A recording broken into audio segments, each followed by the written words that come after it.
Okay, we should be live fairly soon. Let me just fix my chair. And let me also wait. I'm just gonna wait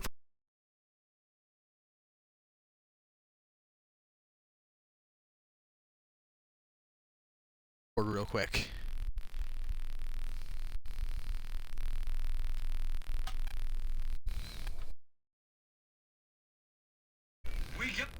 That's loud.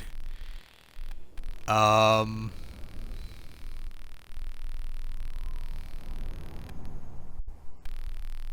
Hold up.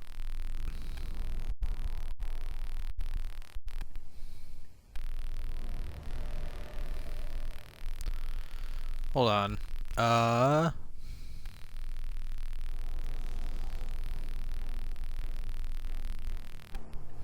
Okay, we should be live. Let me see how my audio is. Okay, we should be live. Let me see how my audio is. It sounds decent. I'm gonna move my microphone back to my face a little bit. Hello! Welcome to the one Christmas game that I have. I was thinking kind of out loud on the stream yesterday when I was streaming Arkham City. You know, what Christmas games do I have? What would be appropriate to play for Christmas? The answer? I can't think of any. Like, GTA Online currently has some Christmas stuff, and of course, like, Minecraft has some winter-themed packed-in worlds in it. There's maps that are Christmas-related currently in the Modern Warfare 3 remake. And, I don't know, maybe there's some Christmas songs buried in one of the Rock Band titles, but could not think of anyone that is actually set on Christmas. You know? Does Lego City Uncover have something set on Christmas? I don't fucking know. And then I remembered this game, Batman Arkham Origins. A game that I had on the Wii U as a kid, along with Arkham City Armored Edition, and played the shit out of. It's set on Christmas and Christmas Eve. So, yeah. We're playing this. Let's go quickly, go ahead and change my tags.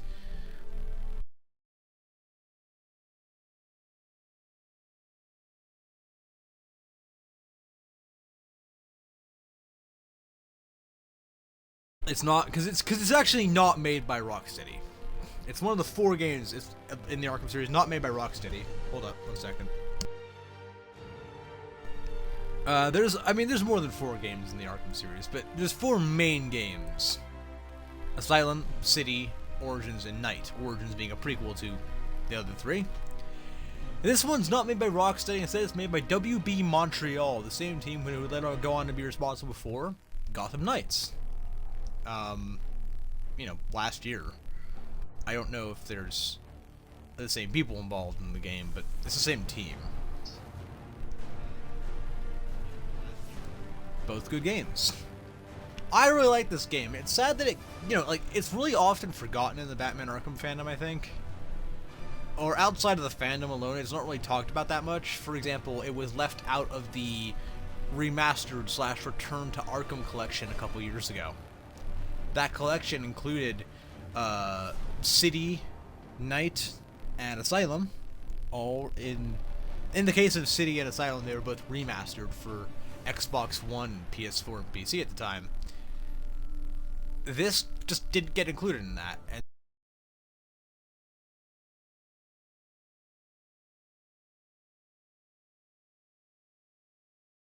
look at this. For like $20, it was expensive.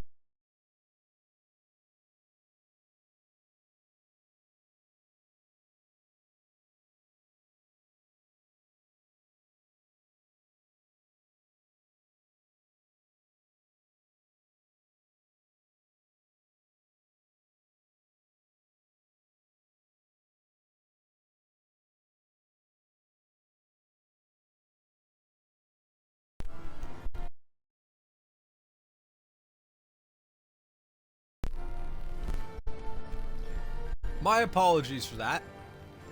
It just didn't sync. I don't know why. I'm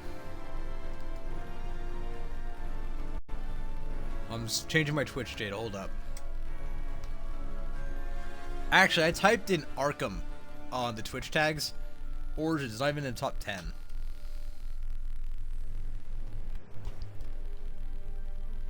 Arkham Origins. Alright. As you can see here, I have like a 22% complete file, but that's not really new. We're gonna start a new file here. I don't have any of the DLC, I don't think. Unlike Arkham City, there's no side-by-side DLC, like, you know, the Catwoman, which interweaves. Like, in City, the Catwoman DLC kind of interweaves its way throughout the game. Yeah, the web services, the online for this game has been shut down. I'm pretty sure, anyway.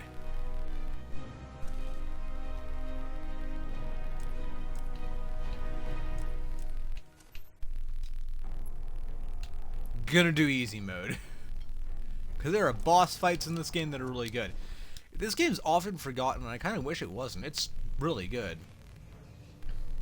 People kind of initially dismissed it because it was not made by the same team as Arkham City, even though it uses a lot of City's assets. But it's very good. In my opinion, it's my second or third favorite game in the series, depends. I mean, they are all excellent games. All 4 main titles are amazing. I cannot speak for City Lockdown or Origins Blackgate because I didn't play them. I actually looked into trying to stream Arkham City Lockdown, but you can't get it on iOS or Android anymore, and you can get it for a computer, but it's a bitch.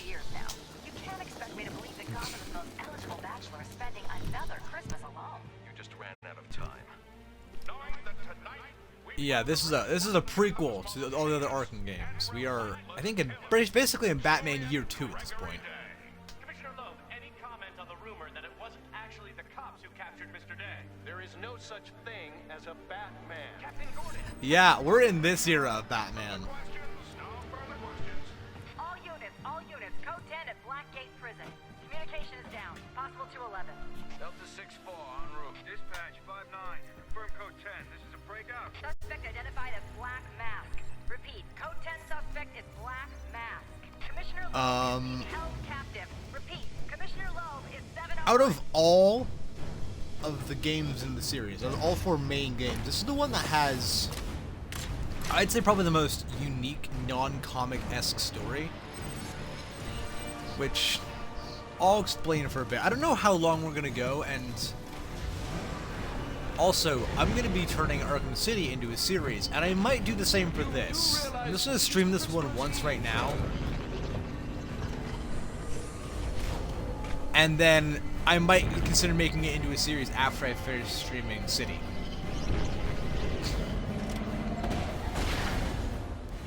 Which these cinematics, obviously the gameplay graphics are very different, but these cinematics still look absolutely incredible.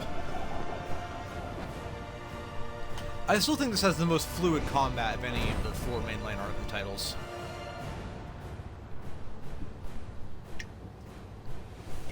All right. Mask entered the prison here. I need to find Commissioner Loeb before it's too late.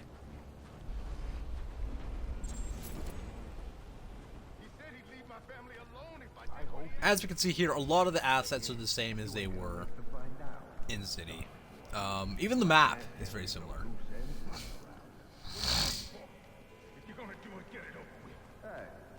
We're kind of in a Tears of the Kingdom style situation where a lot of the map is the same, but new things have been added. Except unlike Tears of the Kingdom, it does not feel like a $70 DLC that took 7 years to make. Or 6 years.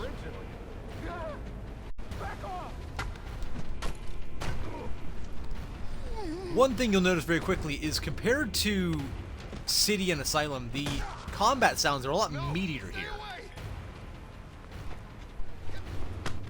I don't want to hurt you, bud. Don't hurt me. I heard the rumors, but we're still very much in the no one trusts Batman, Batman is the enemy kind of era, but the suit design in this game is absolutely beautiful. I don't know what it is. It's huge. Where is Black Mask? I don't know. He's here for Commissioner Loeb. Maybe one of his men knows where he's headed. And even in Arkham Knight, where we had a lot of references to the previous games, this game only got mentioned a couple times. Either in terms of events or in name with like suits and whatnot. And I am assuming command. Security personnel and GCPD officers, turn your radios to channel 13. Along with Arkham City Armored Edition on the Wii U, this is the game that made me want to learn more about Batman. These are Black Mask. And this one really goes deep in the lore. Find Black Mask. And establishes the lore of the Arkhamverse specifically.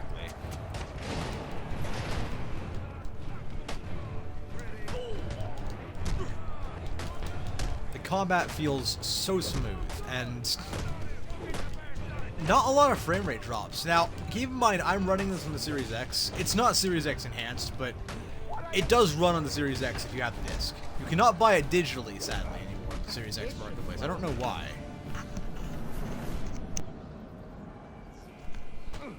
I would love a full-on remaster of this. Black Mask. How the hell should I know? I'm going to make you talk. How much pain you endure before that is in your hands. I don't have time for Something else that's very apparent that some people have a gripe with is the voice cast. Like, the Joker in this game is not voiced by Mark Hamill. Take a nap. You know, Batman is not Kevin Conroy. And that's because the game was kind of a very short notice title put together. It released less than 2 years after City. And that makes how good it is that much more impressive. And people, I think, kind of have a gripe that they're not voiced by the same people. Wonder who's controlling it. That being said, they are voiced by reputable actors. I think the Joker in this game is Troy Baker, who's had worked with the character before, mostly in Lego, but, you know, is known for the character. They're good, and honestly, it kind of makes sense. This is very early on, even earlier on than City or Asylum. So Batman is supposed to sound a bit younger here. And you'll see very quickly that his attitude towards criminals is not as refined as it would be in later games. I should hurry. He's an angry bitch. I mean, he's always angry and intimidating, but in this game he is very much so. Where's the... Ah. We actually don't even have detective vision yet. But this game had such a quick turnaround time. And yeah, it used a lot of the same assets and designs from City. But even considering this game... I actually don't know when they started developing on this. There's a good chance they started developing this before City was even released. But the turnaround time on this is great. Especially back in the day when Arkham City Armored Edition was a launch title for the Wii U in 2012. And then, like, less than 2 years... Yes, okay. Can I... No, I've already... duh, I'm stupid. He's already on the floor. There we go. Then, like, less than 2 years later, we got this.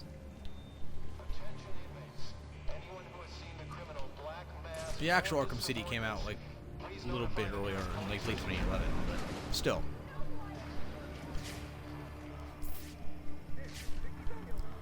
Fun fact, I actually have a... really stupid, not stupid, but kind of weird I have this. A launch day poster of Batman Arkham Asylum I won at a fair at a darts game, and I don't know where it is. It's not signed or anything, it's just a massive, like, easel-sized poster. Because I got really good at, like, at fairs, I got really good at the baseball throwing game and the darts game. Also, that thing where you can win a goldfish. But I never ended up taking the goldfish home because I didn't actually want one. I just wanted to be able to win it. I don't really win it and then give it to some other person who couldn't win it.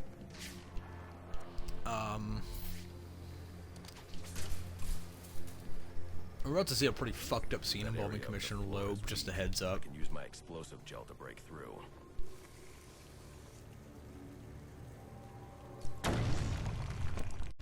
Let me just quickly take a look at who the voice cast for this game is. They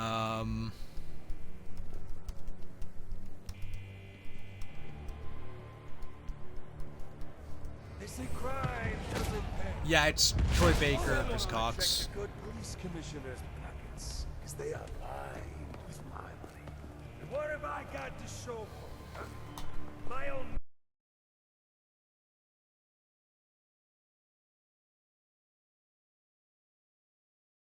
Which, even though they did basically the exact same story beat in City, like 2 years prior, I did not expect when first playing this game.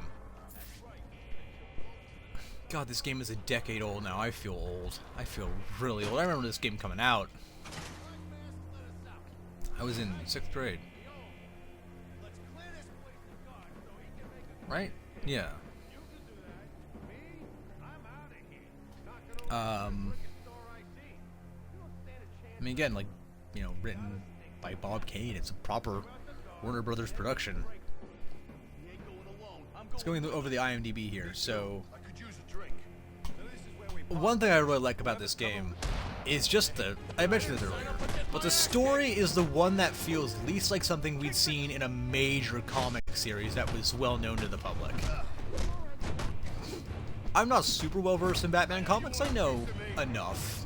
I read a couple comics here and there every now and then. I enjoy watching video essays on the lore of Batman comics, especially very stupid ones. There's been some very silly Batman comics out there.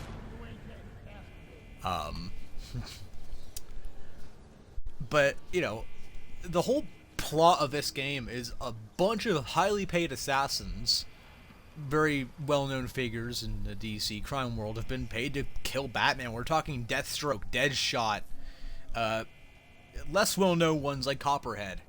It's very cool. Beside him is weak. If I can find a way in behind it, I can take him down safely. Did I actually say he was calm? I'm surprised he's calm. I mean, I know he thinks he's invincible, but...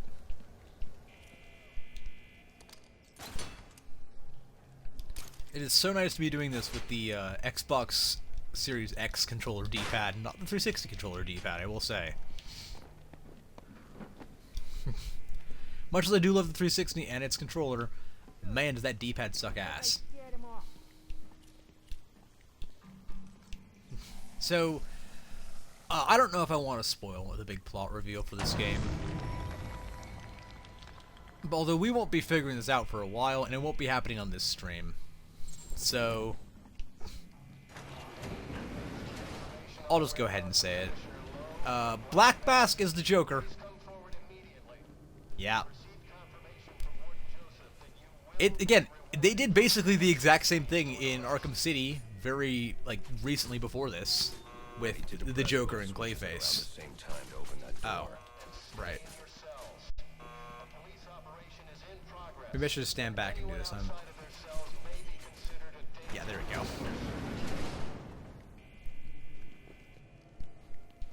You know, even though they did the exact same story beat, it's really well done in this game too. Oh, right. Nope, Batclaw. Nope.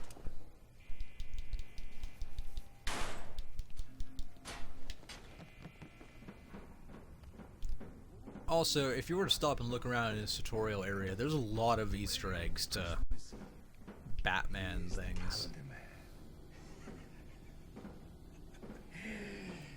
Just like Arkham City, you do not need to understand Batman lore, history, or the comics to enjoy the game. But once you know a little bit more about the character's history, it does make some of this stuff hit a little bit harder. Things have changed. We're starting with a clean slate, and you're not on it. What are you talking about? I'm not on it? After all I've done for you. Yeah. Please put me here, damn it! You know, that's a kind of fucked up scene. He's not exactly a good guy, but that's pretty brutal. Anyway.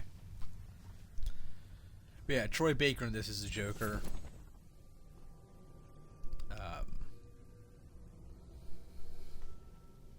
Who was Batman in this? Hold up, I'm looking through the voice cast on IMDb right now. I keep forgetting it lists like Harley Quinn's Revenge is its own game, which it's not, but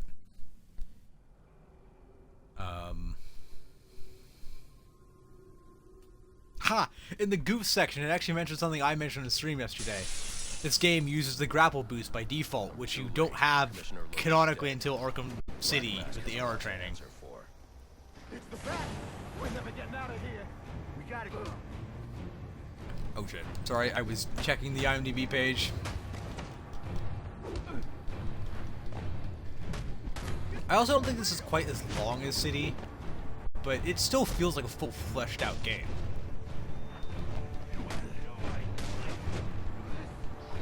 And there's definitely some advantages, kind of like with Call of Duty.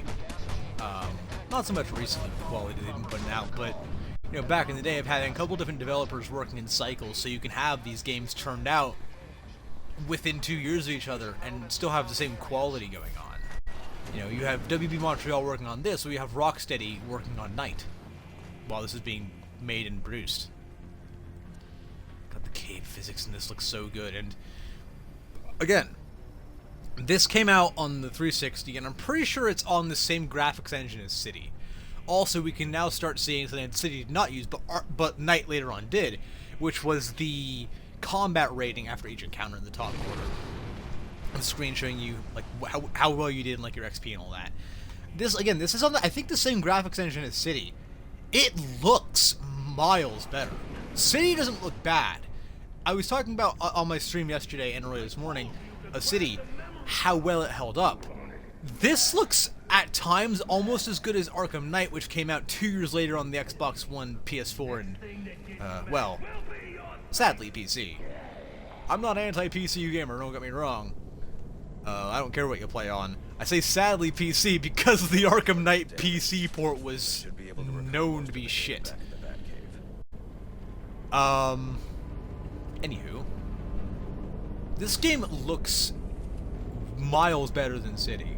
Like the cape physics, the detailing on Batman on the suit, it's not quite on the same level as Knight, but considering it came out on the 360, and just a couple years after City, it's come out the same year as GTA 5, put it in perspective. And yeah, GTA 5 has way more assets, but like again, these rendered cutscenes look awesome.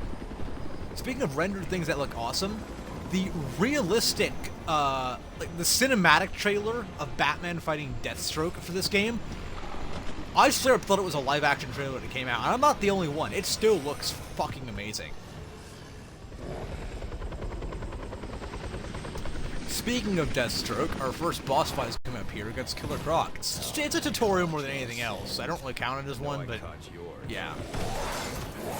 I always think of Deathstroke as being the first boss fight. It isn't. There are more. There's like technically two before Deathstroke, but it's the first one that feels like a real boss fight. Oh shit. There we go.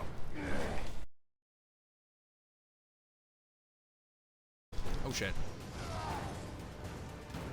I think we have to lure him into... No, okay. I'm just... I've not played this in a hot minute, so... Before I picked up a copy of this game over the summer, I had not played this tutorial since...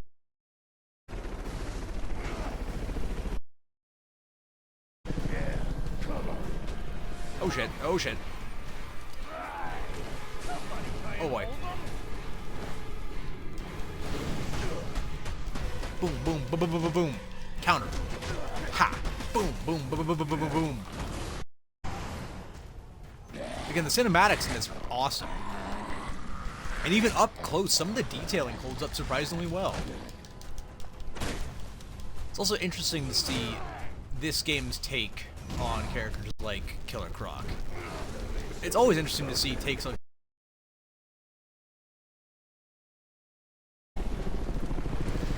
King, but he actually is in the Arkhamverse. If anyone out there has watched the pretty fun animated movie, Suicide Squad, sorry, Batman Assault on Arkham. I say Suicide Squad because it's basically just a Suicide Squad vehicle, but it's set in the Arkhamverse. Came out in 2014 as part of like the hype train up to Night, but it was set, I believe, in between Asylum and City, and uses a lot of the game's voice cast too. And, like with characters like, you know, voices of Harley Quinn and such reprising their roles. I'm actually dying as I say this. I need to shut the fuck up and focus on the game. Yeah, like King Shark appears in the animated film. It also clears up some plot holes that were created by City. Also features Matthew Gray Gubler as the Riddler, which isn't confusing at all. And I say that because he also voiced the Riddler in Son of Batman, which was which is a DC AEU film, which is not part of the same universe. But that makes it more confusing. He's actually a pretty good Riddler, I would say. Your boss, where's he going? The boss of me is me. You want teeth? I want answers. Yeah, this is a very angry and violent Batman. Masks assassins get through with you. What assassin? Whoever wins is gonna be famous and rich. At least we know he won't be ugly. I'm pretty sure Killer Croc comes back. But yeah, this game has some real tough boss fights. We're going to be leveling up before Deathstroke, I will say. Because I'm not going into that fight without some serious levels on me.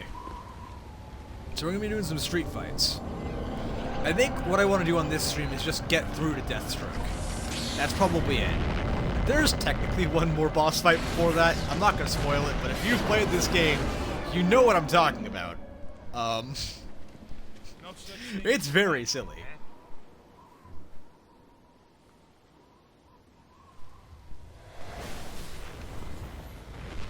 This game did so much for the Arkhamverse lore.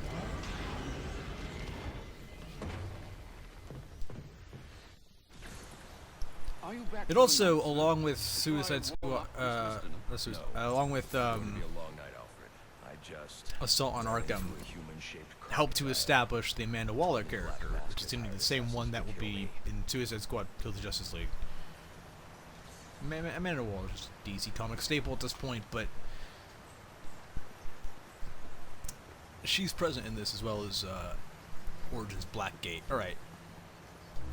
I actually should try to get a copy of Origins Blackgate. It's a digital-only game on the 360, but it also exists, confusingly, for the 3DS, I believe. Very odd. Yeah, I'm playing this mostly because I wanted an excuse to play this game, but also because I could not think of another Christmas themed game. Close combat upgrade. Yeah, let's get ballistics.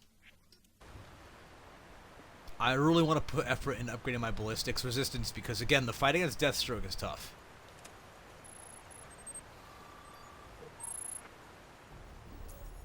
Even on easy difficulty, it's not That's right. easy. And you heard this from the mouth of a crocodile, man. His name is Killer Croc. He's already behind bars. Oh, I pity his cellmate. I don't. Let's see what else is on the drone's hard drive. Each of them gets one of these envelopes. I need them delivered tonight. They're all hired killers. All right. Best in the business. Black Mask isn't messing around. Slade Wilson. Yeah, Bane's in this Deathstroke, game. Former military, subject of a failed medical experiment. Failed, you say? Garfield Lynns, aka Firefly, burns on 90% of his body. His obsession. Of all the characters to return How in unlike anyone I know. Arkham Knight There's a face in I Mention don't Origins, recognize. Firefly was a big one. Strange. Deathstroke did come back in Arkham Knight as a tank. As a tank commander, and it was very fucking annoying.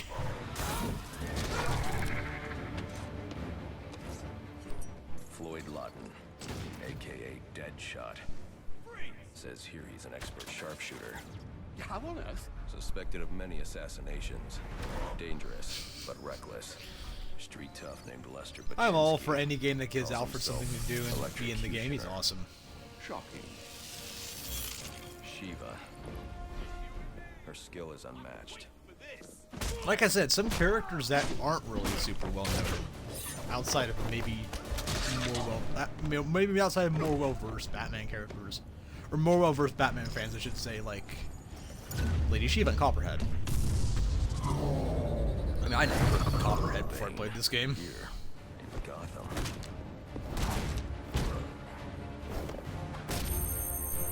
Also, I'm pretty sure Bronze Tiger is technically part of this game as well.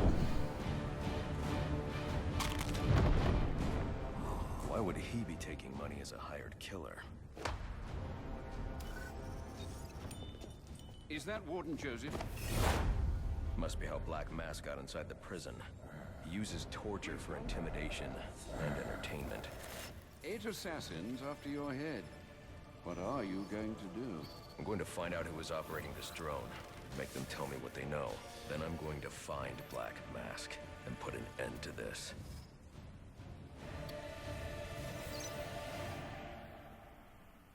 Sir, I may be stating the obvious here, but you do realize that since you and I are the only people who know the Batman's true identity, those assassins will all fail their mandate if you'd just spend the evening here.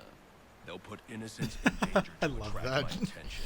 I can't take that risk. Yeah, And you I think mean that it's is a better true. idea to just But put I yourself love how they gave Alfred the part of the cynical fan at There's times. only one person in Gotham who can get his hands on something Actually, like if this. Batman The just didn't go Penguin. out of the He's been Batcave, tracking yeah, Black but Mask. they're gonna put people His in next danger. waypoint was a rendezvous No with shit. Penguin's men at Jezebel Plaza. I'll make them talk.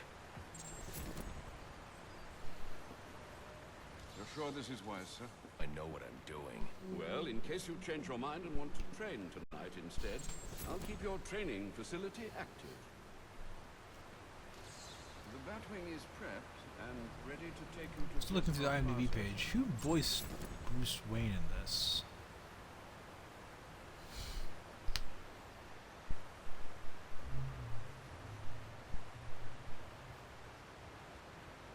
Is he just straight up not listed on the voice cast? What? Huh? If you're serious about getting to Jezebel Plaza in time to find Penguin... Oh, yeah, sorry, it's Roger Craig Smith.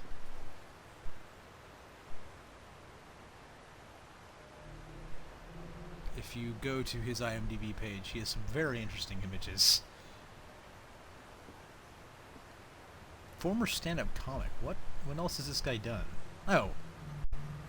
Clarence. Wait, hold on. That name sounds really familiar. Roger Craig Smith. Why does that name sound really familiar? And like not for good reasons. Sir, to make your travels easier, I went ahead and set up Yep. some auto-nav points at different areas of the city. One of my preset destinations like he's should done take something you right criminal. to Jezebel Plaza.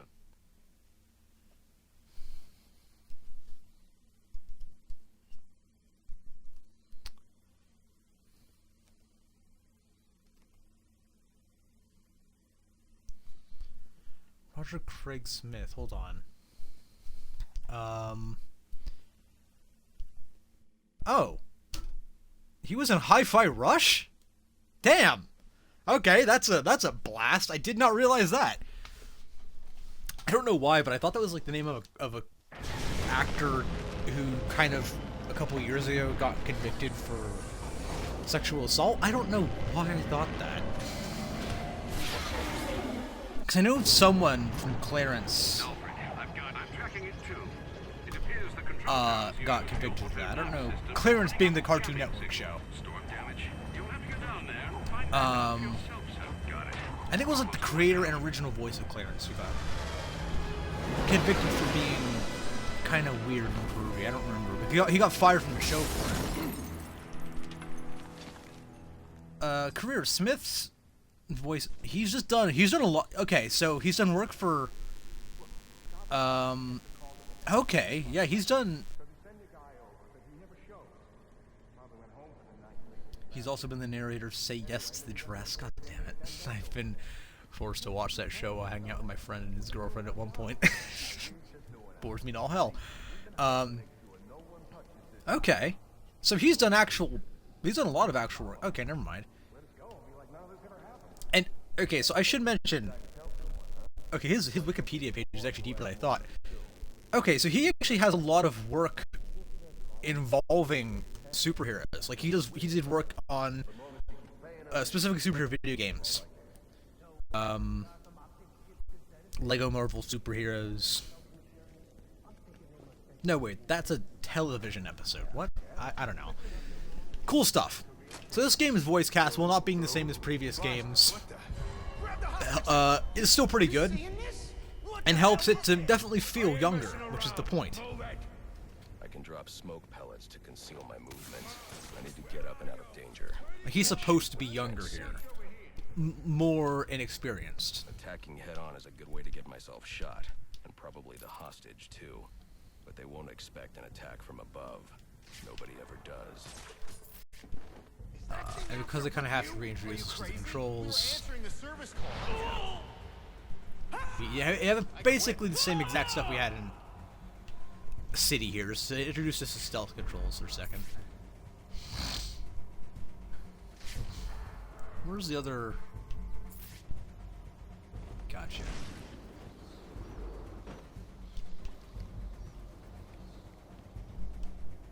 The frame rate also seems a bit more stable. City didn't have many frame rate drops when I was playing yesterday.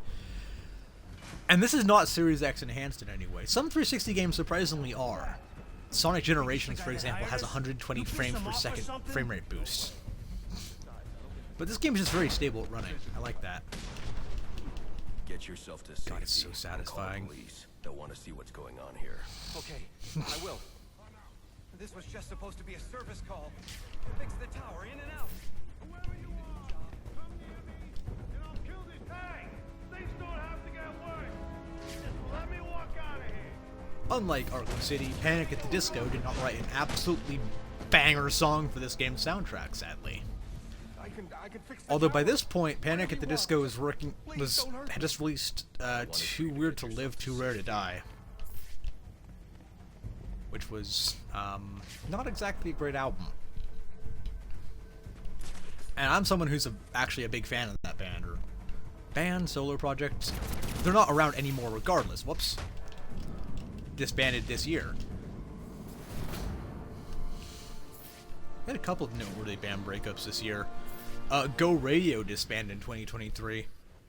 Although, given Go Radio's track record of being a side project for basically everyone involved, especially the lead singer, I am thinking they'll be back at some point, so I'm not too bent out of shape about it. I like Go Radio. Tower malfunction is from storm damage. I need to set up a crime scene and find out what happened. Right, crime scene investigation. Start by identifying the victim. Personally, I'm just hoping for a Rocket to the Moon reunion. Come on, Nick Santino, make it happen. How do I... Ah, there we go.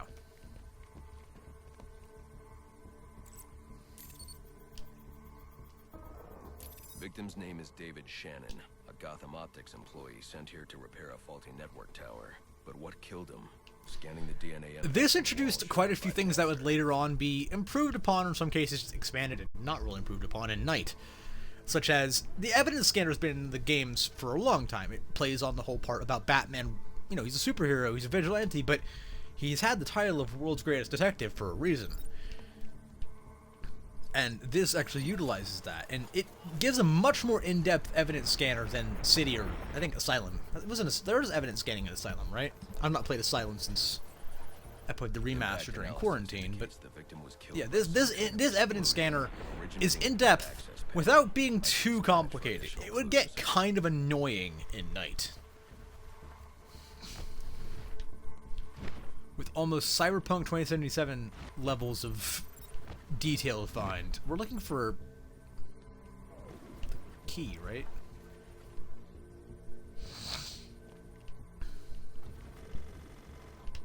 The key card is in this vent. What are we looking for right now?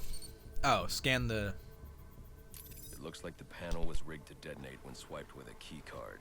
Someone really didn't want this tower repaired. Landed in the And it vent. looks like that same someone I think, left right? a set of fingerprints behind. Fred, I'm uploading some prints for analysis. Let me know what comes It's back. right there. I can see the key card. Searching now. And here we are. I only remember this because I did play this game over the summer. One John F. Baker. He's a rather unremarkable criminal. Small jobs mostly. And that's curious. What's curious? Mr. Baker's dead, sir. His body was recovered from the Diamond District just under an hour ago. Looks like someone's tying Let's do up more of loose this ends. voice cast. I can bypass the booby-trapped access panel with my cryptographic sequencer, but I'll need the encryption codes from the victim's access card. Reviewing the crime A lot of scene the will side show characters where are it is.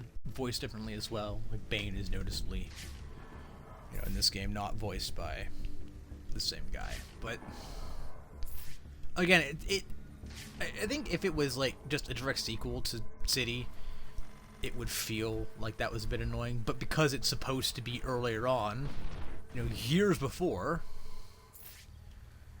you know, Batman isn't really trying. He doesn't have like a voice modulator here. He's not hiding his voice. It makes sense that his voice would be different. At least they made, you know, at least they explain it narratively.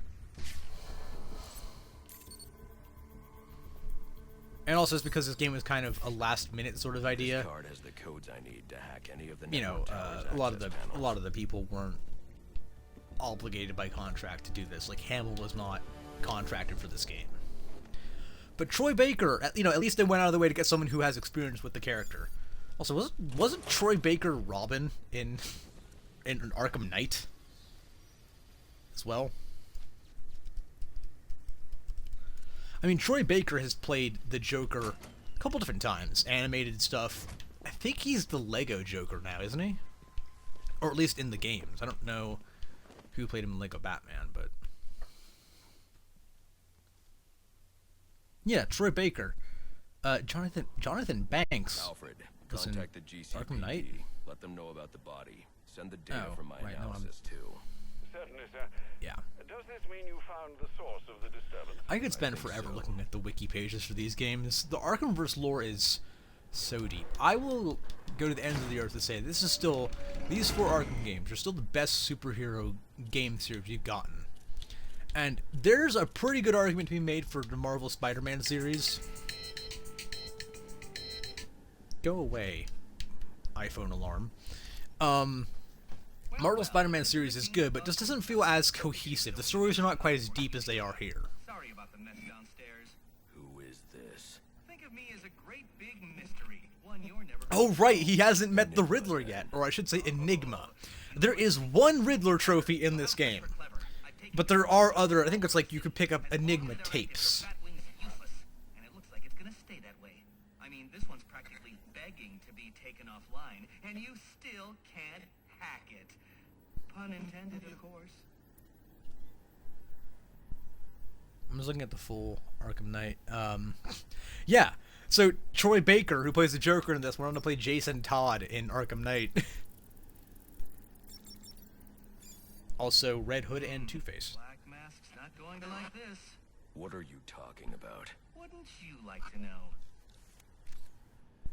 I love the character of the Riddler in a lot of his incarnations. Offline, I can travel here with the He's Batman. not a super serious villain. I mean, he'll put people's lives at risk at times, but he's not a real serious villain. He's just an egotistical dick who never got out of the phase of being the smartest kid in 5th grade.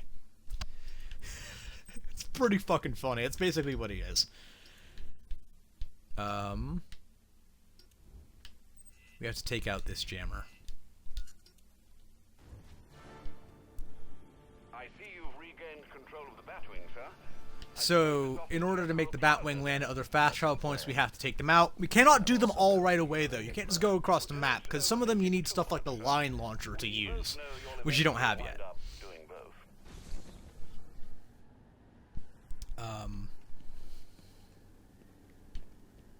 How do we get out of the tower? Oh, open door. And we step out into the open world of Gotham. I think. Hold on. Yep, here we go. So this game basically expands upon the map created for Arkham City, dusting everything in a beautiful layer of snow.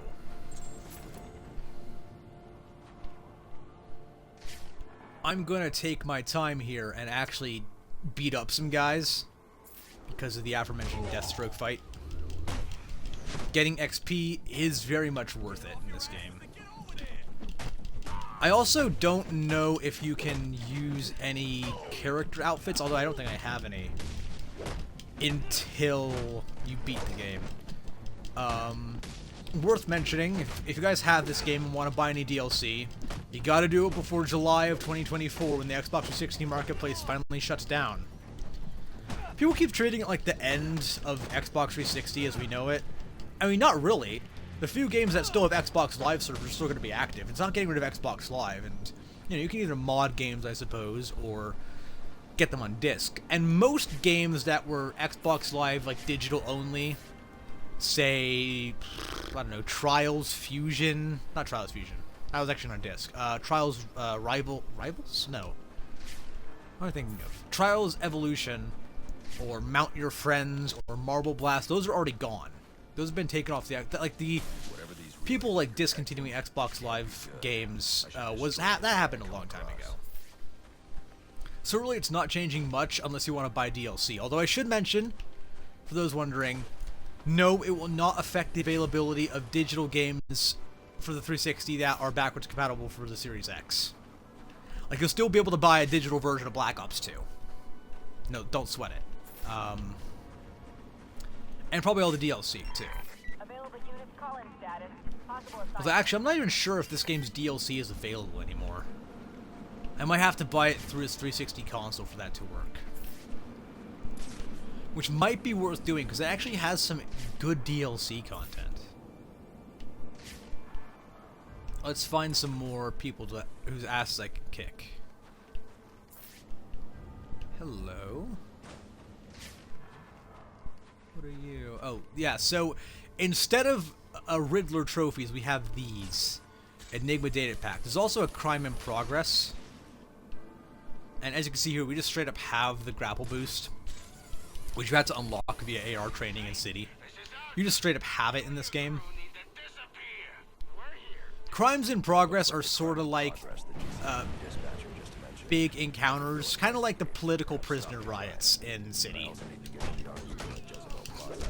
Another game I actually had on my Wii U was the Amazing Spider-Man Ultimate Edition, which was a thoroughly okay game. It wasn't great, but it was fine. I remember I used to do car hopping in that. I used to potato can that back on my old Wii, my old YouTube channel, my old YouTube channel. Not gonna say what that was, but if y'all can find it, I don't know, comment it down below. I think I may have delisted that video, but by potato cam, I mean I didn't even have a phone at that point, so I would point my MacBook's webcam at the TV screen, recording in glorious 10 to 20 frames a second. It was horrible. When I say MacBook, I do actually mean 2006 MacBook.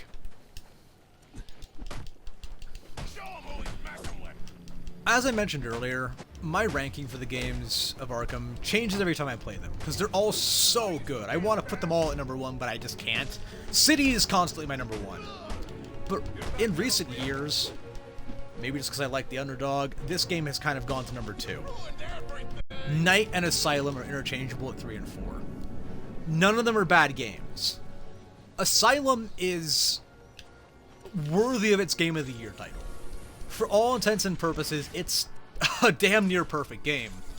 I don't think it does anything wrong, but I feel like every game that came after it added something new. It's great. It's like vanilla ice cream. There's nothing wrong with it, and don't get me wrong, I love me some vanilla ice cream. But everything else came after that feels like strawberry, or chocolate, or vanilla with sprinkles. Arkham Knight went a bit too far in the other direction. It added some really cool stuff, like the Batmobile, and then became really over-reliant on the new stuff, like the Batmobile, to the point where the Batmobile went from being fun to drive to actually kind of tedious at times, especially when it came to those Riddler segments. Damn.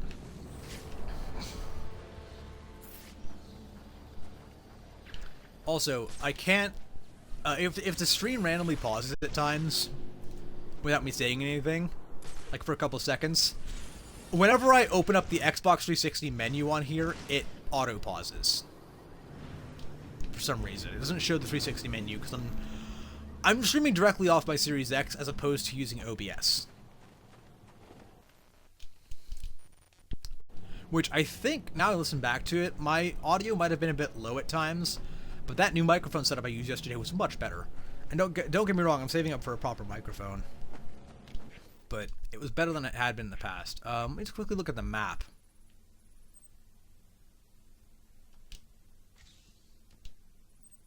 I'm going to go deal with these.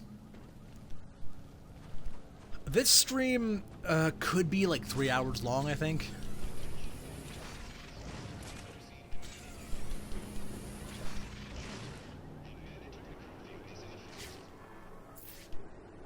I'll have to pause at times to get water and use the restroom and such, but yesterday, the Arkham City stream I started around 8:30 p.m. was only supposed to be an hour and a half, maybe 2 hours, take me through to, 11 p.m. at most. It ended up being over 5 hours long because it just reminded me how much I love that game. I also, at some point, would want to stream the Wii U versions of this in Arkham City to show off the comparisons of how they run and operate. City runs pretty much the exact same. Origins runs, unsurprisingly, much worse than the Wii U. The Wii U was kind of a weird phenomenon. It was about on par with the 360 and PS3 power-wise. But it came out right around the time that the Xbox One and PS4 were being confirmed to exist, and that they were coming. The 360 was that one guy who shows up late to the party, completely drunk, while everyone else is packing up to leave. And like, hey guys, let's party. Like, well, we can hang out with you for about 10 minutes, but then we all gotta go. We got places to be, bud. I shit on the Wii U, but I'm like one of the 4 people who actually own one. Don't get me wrong, it had some awesome games on it. Mario 3D World, Nintendo Land. Batman Arkham City Armored Edition is a version of Arkham City that has unique DLC content and unique costumes that don't appear anywhere else. Even in the remaster, which was supposed to have all previous DLC.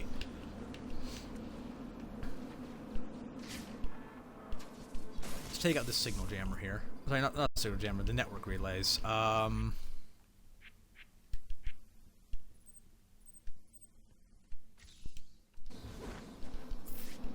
So I think what I'm going to do with this game is I'm going to stream this, and then I'm going to, eventually finish up my Arkham City stream series.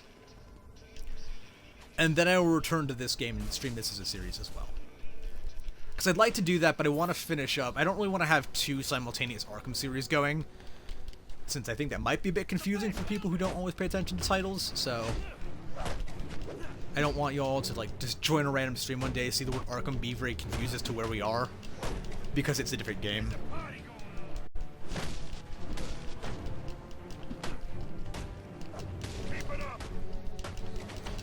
As I was saying earlier, there's parts of Arkham Knight I really like, and then there's some, like, really annoying shit with the Batmobile. Like, that time where you're underground in the tunnels. No. Just no. Trying to avoid that, like, driller machine used by Arkham Knight. Yeah, it's just bizarre at times.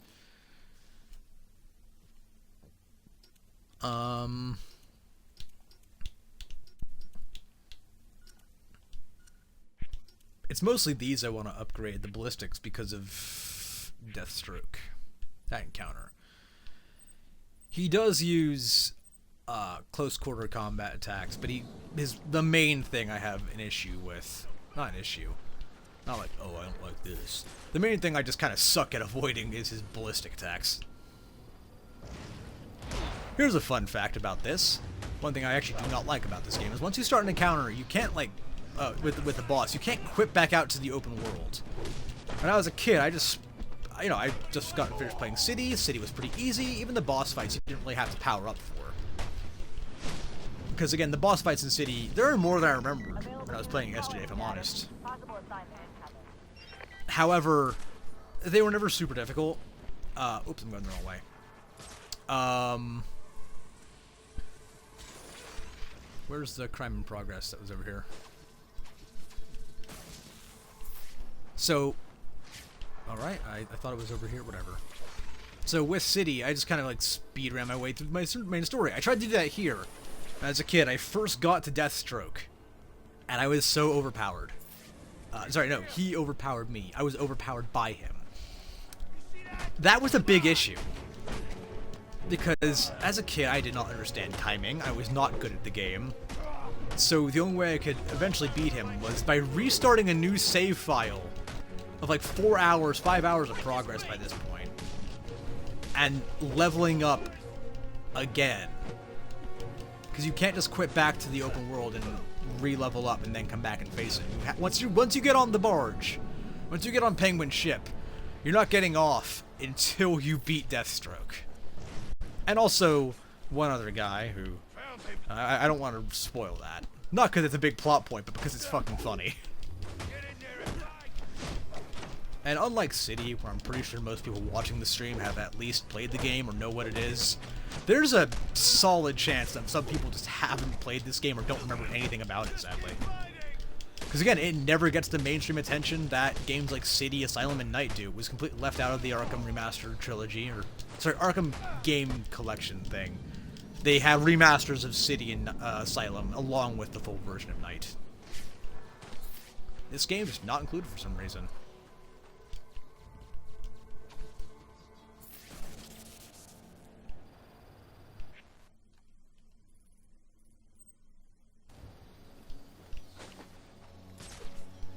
And just like City, I am very easily distracted because beating up people in the open world as Batman is like freaking soda levels of addicting.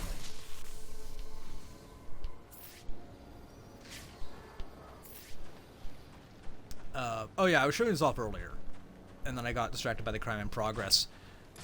So there are not...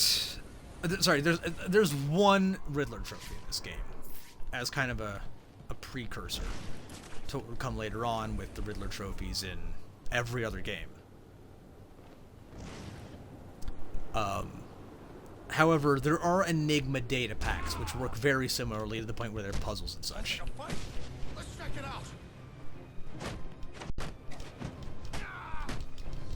Yeah, as much as I love the combat in City and Asylum, the actual punch sounds and the knockout sounds are far better in this game. Just the impact is more raw.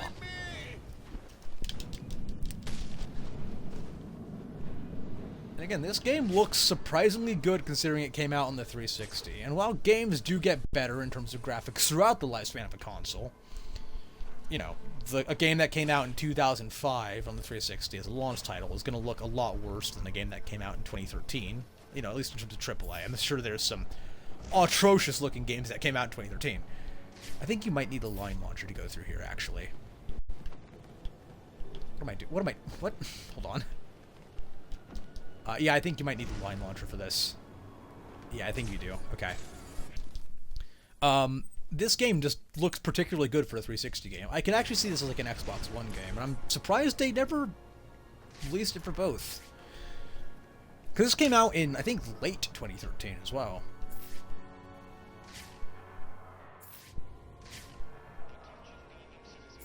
Kind of like how I'm just surprised that they didn't wait for the like GTA 5 came out just over a month before the Xbox One and Series X came out. Sorry, Xbox One Series. Xbox One and PS4 came out, so I'm surprised they didn't just release GTA 5 just on that instead of releasing it for the 360 and then for 8th gen consoles and PC the next year.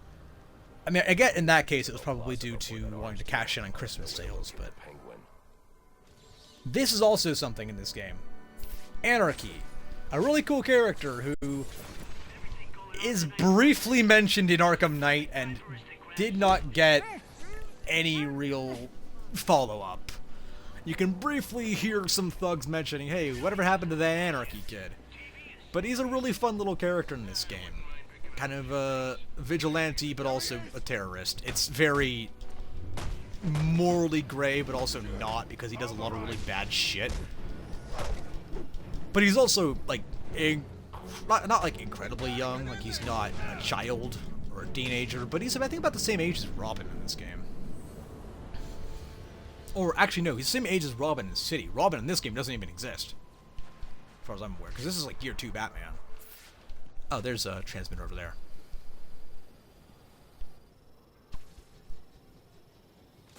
No? Okay, yeah, got it. Whoops. Also, easy difficulty in this game is a little bit more difficult than easy difficulty in City, in terms of how much damage you take, I think.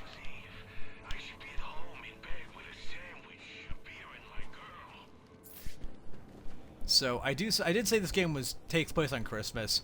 Part of it's on Christmas Eve, part of it's on Christmas.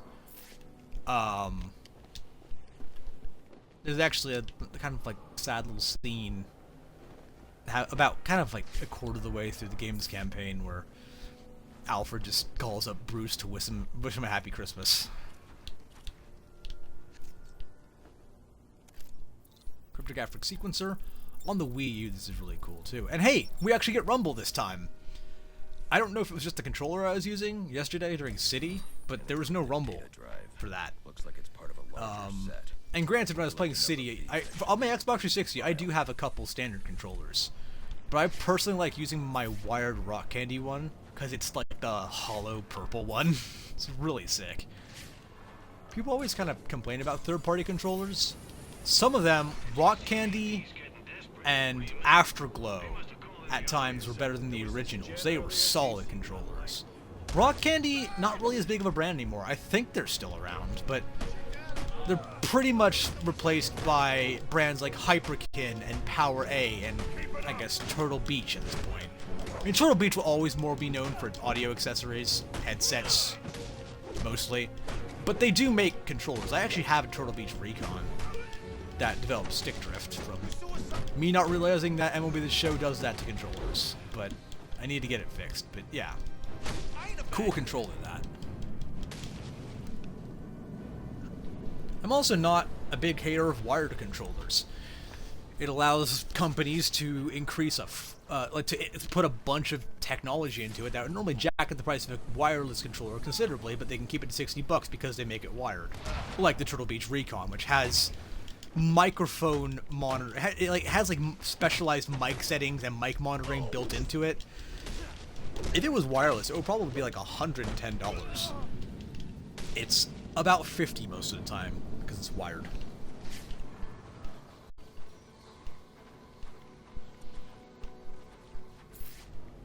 Again, we're not really all that close to Deathstroke in terms of story right now. I'm just doing this for fun. Ooh, hello. Can I just dive through this one? I think I can, right? No, I can't. Okay. I think it was the wood textures in City you could just straight up dive through, but...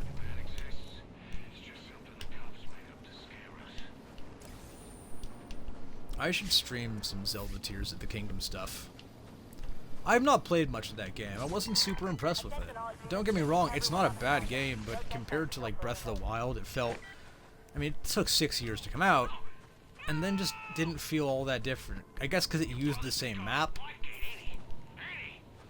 But the difference here is that this game took 2 years to develop, and used the same map. That game took 6 years to come out. And this game at least expanded on the map. Also, Tears of the Kingdom, really fun mechanics. Don't get me wrong, the building stuff is really cool. The controls are the clunkiest things I've ever experienced. My god, and it actually slows that down. But I should stream some. I'm pretty early on in the game.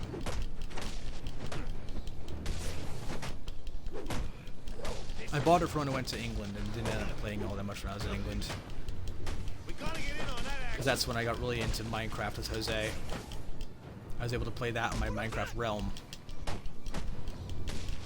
Fun fact, for a while, I did not realize I was actually paying for 2 Minecraft realms and only using one of them. I was paying essentially $20 a month for one realm.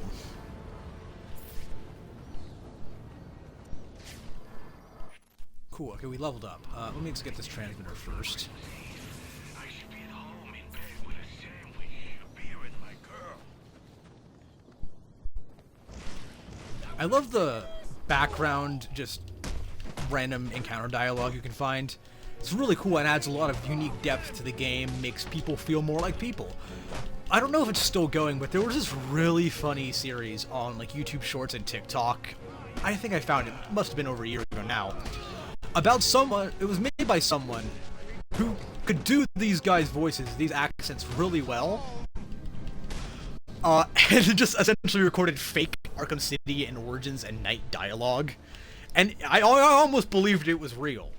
Until they started talking about man-booby magazines. Like booby magazines, but for gay guys. With man-boobs. And it was very, very stupid and silly. But it was done quite well. Production value, very well. Alright, close combat upgrades. Yes. There's only a certain amount of these you can get until you get to a certain point in the story.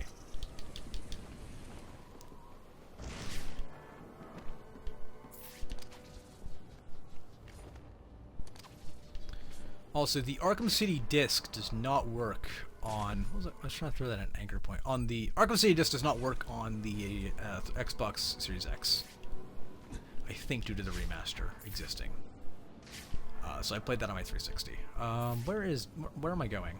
It says it's right here. Huh? How is it right here? I'm confused. Oh, it's inside the... Okay. I don't know if it's possible. I think... Is it this game or is it Night that has the moving train? I think it's Night that has a moving train. I beat Night back on my PS4. I never beat it on my Xbox. Because back when I got a PS4, I've been an Xbox guy since I got an Xbox One in 2015. I got a PS4 specifically for MLB The Show. Because it was on sale at GameStop, like a PS4 Slim refurbished for $150. I finally picked up so I could play MLB The Show, because I'm a big baseball fan.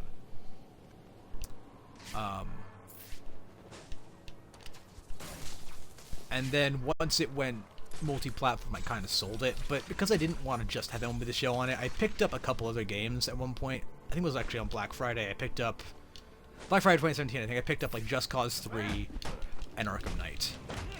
Oh, I also had Infamous Second Son. That game was fucking awesome.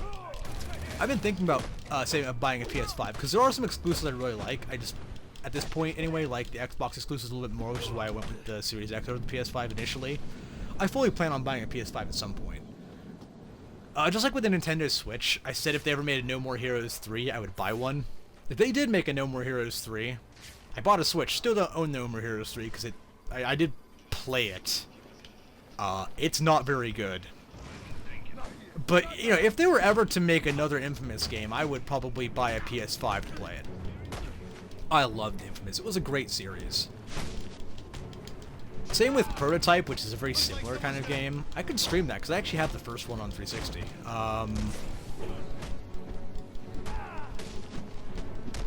Prototype was basically Infamous if you didn't have a PlayStation.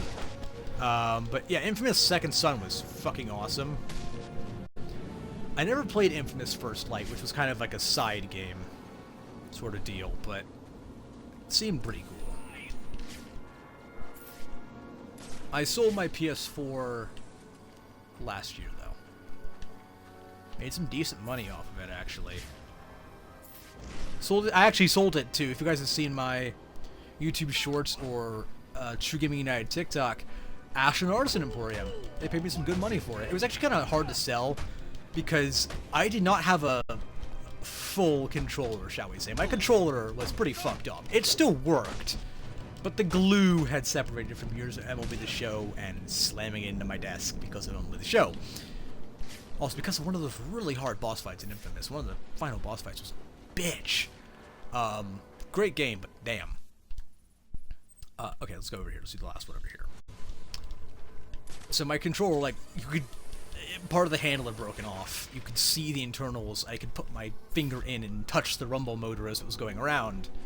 It still functioned perfectly fine. Nothing was wrong with it. Even the gyroscope worked just fine.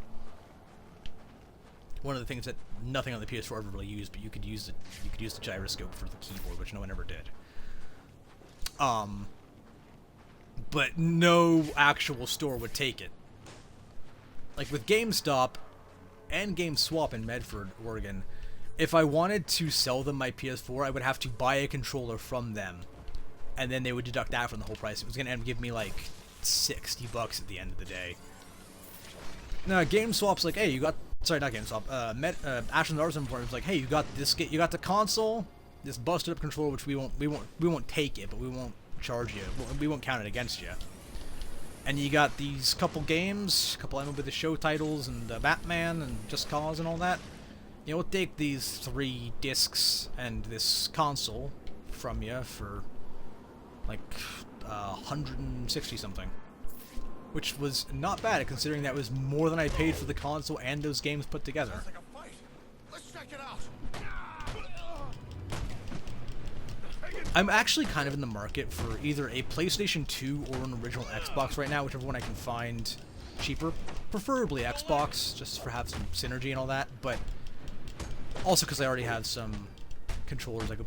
Because actually, not because I don't already have some, but Ashland Artisan Emporium constantly has continuous stream of used and refurbished original Xbox controllers and third-party ones coming through.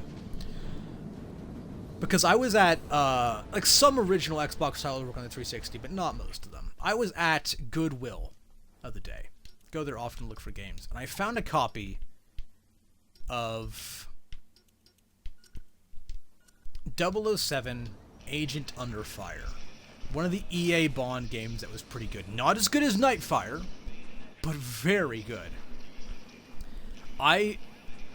Back when I knew I was getting a 360, because I bought my 360e in March of 2022.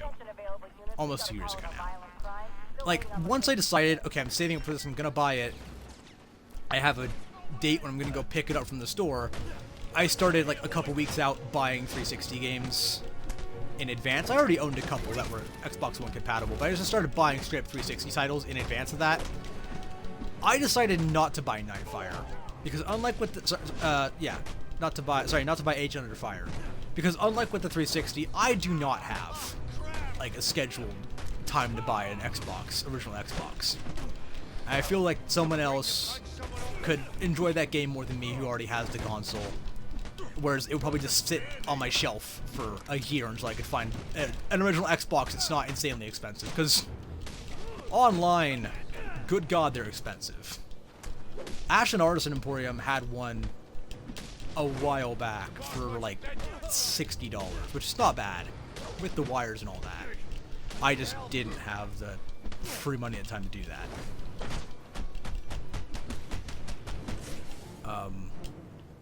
So I decided to leave that copy there for someone else to pick it up who could enjoy it more than me at the moment. But I really do want to buy one of those original Xboxes. Or a PS2 so I can enjoy games like that. I should head for Jezebel Plaza. There's no actual time constraint. It's just a goof. So yeah, my, what do you call it? GTA stream from earlier today will be up later on, as well as this.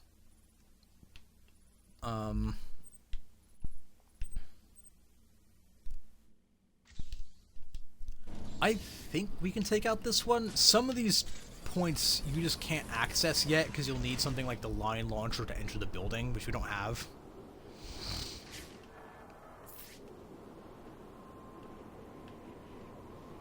I should probably do something more story related. I'll do that after I go take a look at this tower.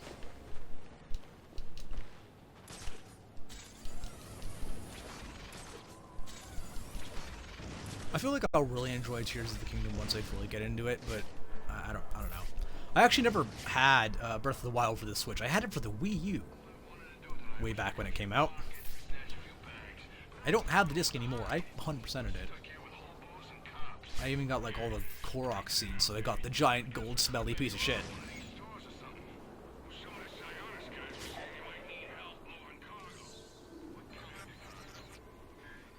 Giving up so soon? Not that I blame you. This sort of thing really. Alright, the Riddler's gonna taunt us. Sorry, not the Riddler. Enigma. Is there a canonical reason for him in Arkham changing his name? Or changing his alias, I should say. His legal name. I don't think his legal name on his driver's license is the Riddler. I mean, supposedly his birth name is Edward Enigma. I guess maybe he changed it so it wouldn't be as obvious. I mean, Enigma is an actual thing. It has to do with riddles and questions and such. Something that's hard to decipher by nature. But he probably changed it so it wouldn't be quite as obvious.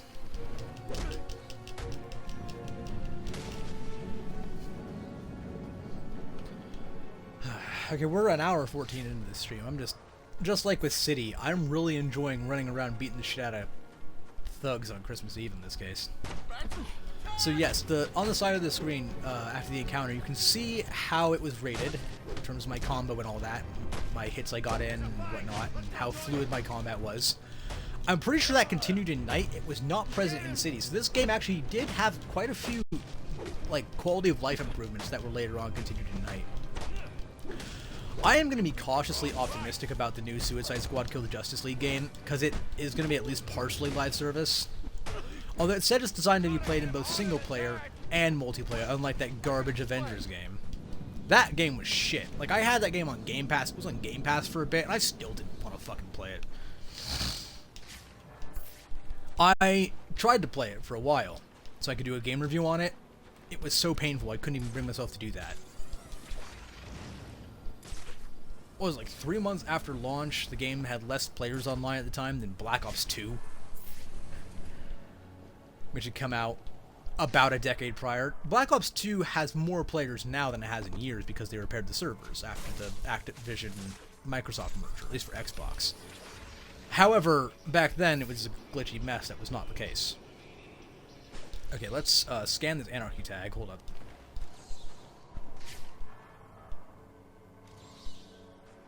There we go. Gives you some XP. Also, you can see above my health in the top right hand, sorry, top left hand corner. You can see the yellow bar. I'm pretty sure that's my experience up there. I'm gonna go ahead and go to the transmission tower here. I know you can unlock a few of these right off the bat. Pun fully intended. But I don't remember which ones they were. A lot of these are like Riddler trophy style puzzles you have to use to get in here. Some of them are just brute forcing the solution.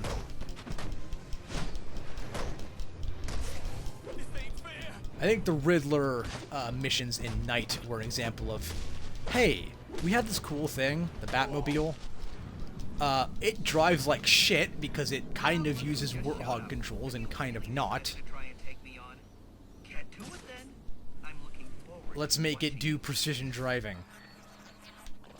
Again, it was something that was really cool, and then they overused it and used it in situations it was not meant for. I don't remember how to access this. Actually, I should see if there's a Map Genie map. There's a good chance that we have a Map Genie map for this.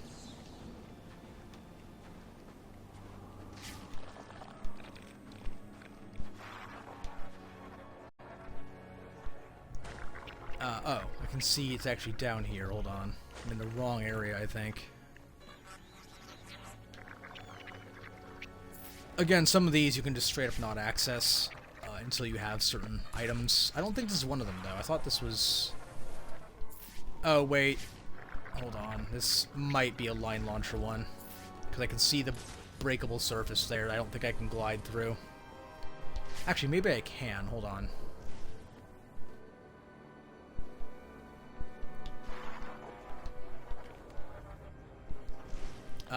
Yeah, I think you need a line launcher for that. Okay. You know what? Let's just go on to the main story.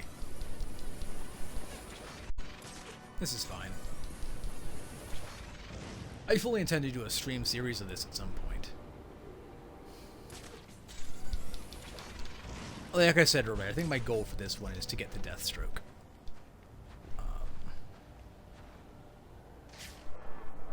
Okay, thanks for the prompt game. Where are we headed, exactly? Oh shit, we are way far away from where it should be.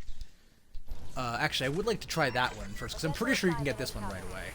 Oh crap, hold on. Crime in progress, I'm gonna get distracted again here. Crime in progress... It's like right here. I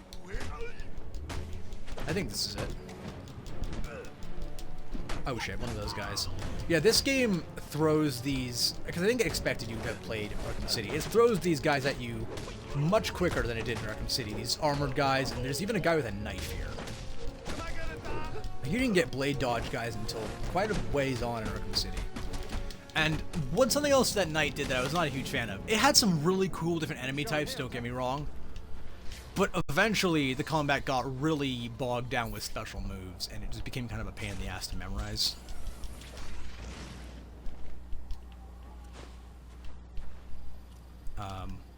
Okay.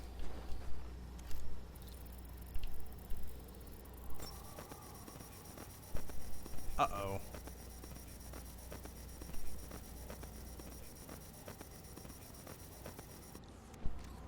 Oh, wait, do I need to... Okay, I think the signal jammers are also distorting that. Or maybe it's something else in the area. Hold on. Just like with GTA and Arkham City, I'm just very distracted today. Easily distracted, I should say. Like, GTA, we were doing the snowman thing, and I took a bunch of time out of my schedule to kill a Yeti. That was worth it though. We made a good amount of cash from that. And we got a Yeti suit. I've not yet worn.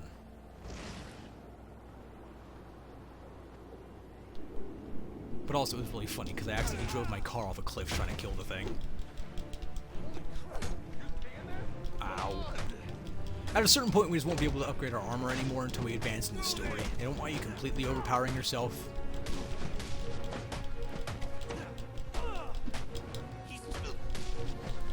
But this game should be commended for its boss fights, and whenever it's been getting talked about more and more in the Batman Arkham fandom, especially on places like Reddit. I don't use Reddit a whole ton, but I use it for some gaming subreddits every now and then.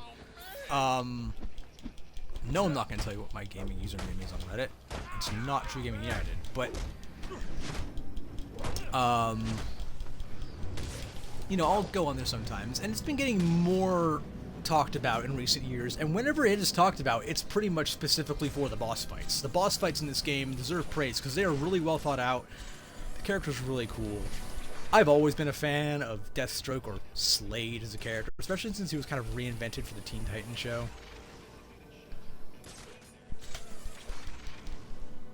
Which I grew up watching. I remember renting that from Netflix on DVD when I was a kid. I mean, I was born in '02, so that show was, by the time I was old enough to know what it was already done. But I still grew up watching it because I would rent the DVDs from Netflix and Blockbuster, as well as my local library. I think I actually had a copy of some of that on VHS at some point. From like that, I'm from that weird year, 2002, where I grew up with VHS, DVD, Flash games online, as well as CD-ROMs. I had cassette tapes and CDs, as well as at some point a little bit later MP3s. I never really used a payphone, apart from a couple times when I went camping at the campground they had it, because there was no cell phone service out there. I never really used payphones, but I remember what they were. I remember seeing them in the street.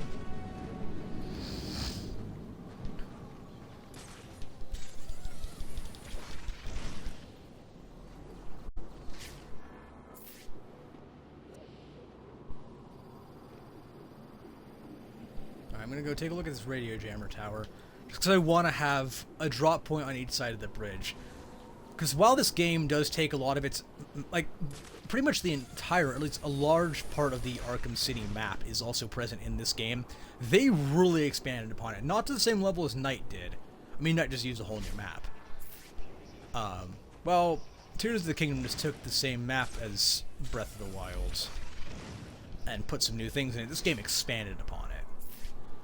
That kind of irked me about Tears of the Kingdom specifically, that they did that. For example, this was actually in Arkham. This is actually in Arkham City, this area, I'm pretty sure. Looked a little bit different, but some locations like the courthouse are still here. I don't think we can go in here yet. This is, yeah, this is for the Mad Hatter side missions. They're very cool. I don't think we can go in there yet, but even if we could, I wouldn't want to start them right now. The Mad Hatter side missions are super cool, don't get me wrong, but not something I want to do right now. I want to play the actual main story. Okay, how do I... It's locked. I see an electrical panel in there that I can hit. Do we have any exposed electricity nearby? Do I even have the remote control batarang yet? I do. Okay. It's something you have by default. Good to know. So I think the way we have to do is we have to hit... Yes, I know, Bruce. So we have to hit that switch back there with the electrified batarang, I think. That's typically how these work. Is there any exposed electricity nearby? Sparking wire or something I'm looking for. No? We're right above the old subway station, by the way. Like, Tears of the Kingdom didn't really expand on the map all that much. People are like, oh, well, you know, it's only so much you can do with Hyrule. Sure. Especially if it's in the same universe, and I get that. Maybe you don't set the game in Hyrule then. Put it somewhere else for once. Which they've done, like, total, what, maybe 5 times? In all of Zelda? One of them was the freaking Dynasty Warriors crossover game, which was actually quite fun. I enjoyed it, but no. Wait, this is not right. What am I doing here? I don't need to take this thing down, but I would like to have a drop point on either side of the bridge just to make crossing the map easier.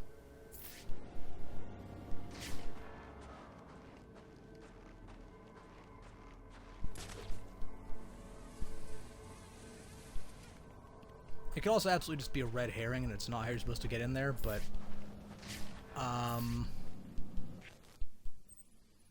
you know what, let's just go do the main mission. No more distractions, let's just go. I'm absolutely going to go to Goodwill tomorrow and see what they have day after Christmas. Specifically for video game deals, a lot of stuff tends to show up there.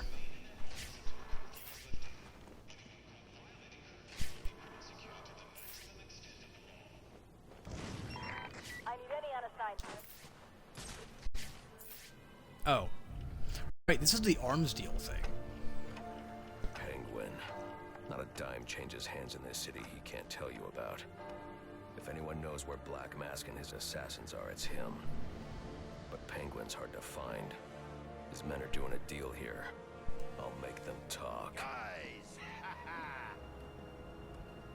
so, little boy. No. I could skip these cutscenes, but they are really fun. Now let's see if you've been naughty or...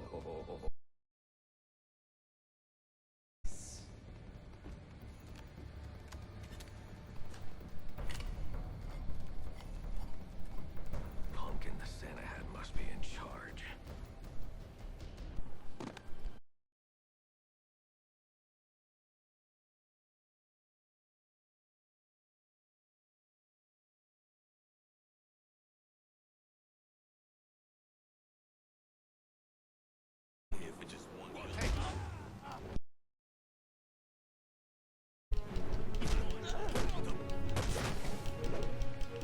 So, when I do start streaming this as a series, this upload on YouTube will act as part 1.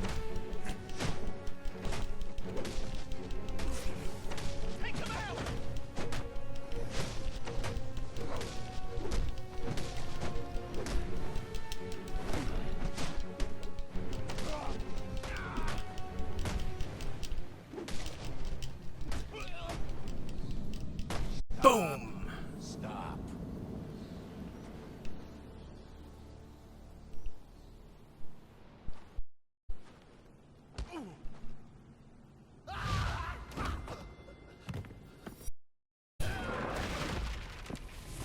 Pretty sure this guy gets dropped off a roof by the penguin later on. Where's the penguin? I don't know. Batman's still not killing people in this game, but he is much more violent than we would later on come to figure out Damn. in later games. Wake up. Passed out.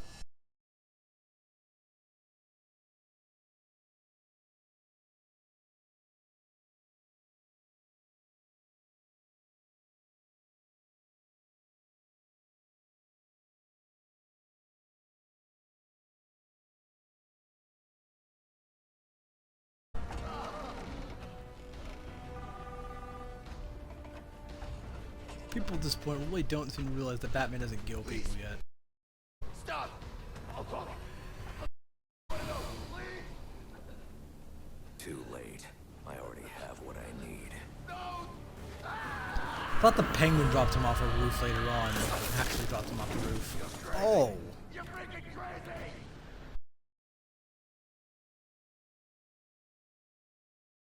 Christmas tree. Alfred, I'm getting interference on my comm systems. Is that on your side? No, sir. I'm seeing it as well.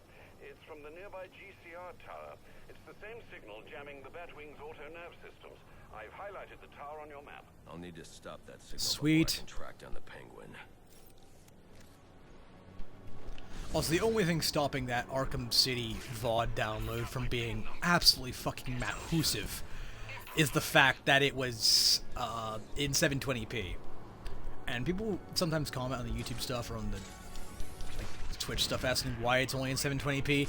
Because that's what the 360 outputs at. Sometimes, if I'm playing a game for the 360 on the Series X, it'll save the VOD as 1080p. Like, there's a good chance it'll save as 1080p, but I'm using my capture card.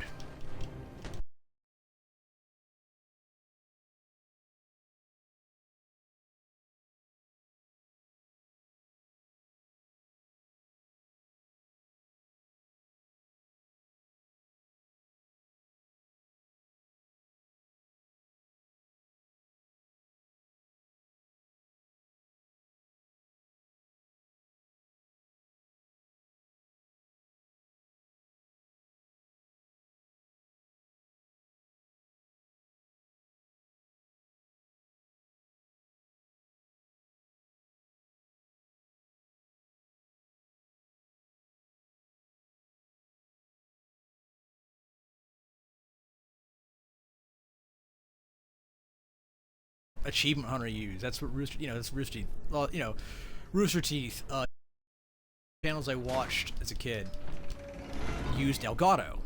It's the only name in the business I knew.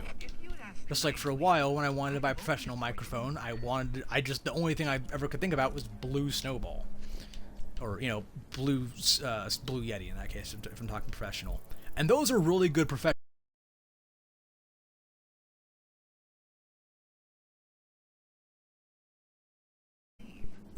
I got a really awesome 4K 120 FPS capture card for $23 from Amazon. You didn't Can't answer skip my this. question. Because you didn't let me finish! I want to get rid of them, Batman, to improve Gotham's intellectual and moral standing. But I'm not a thug like you. My approach is a bit more refined. What you're doing I mean, is no it's not different than really. stealing. There's nothing refined about it. Your response is as predictable as it is banal. Goodbye.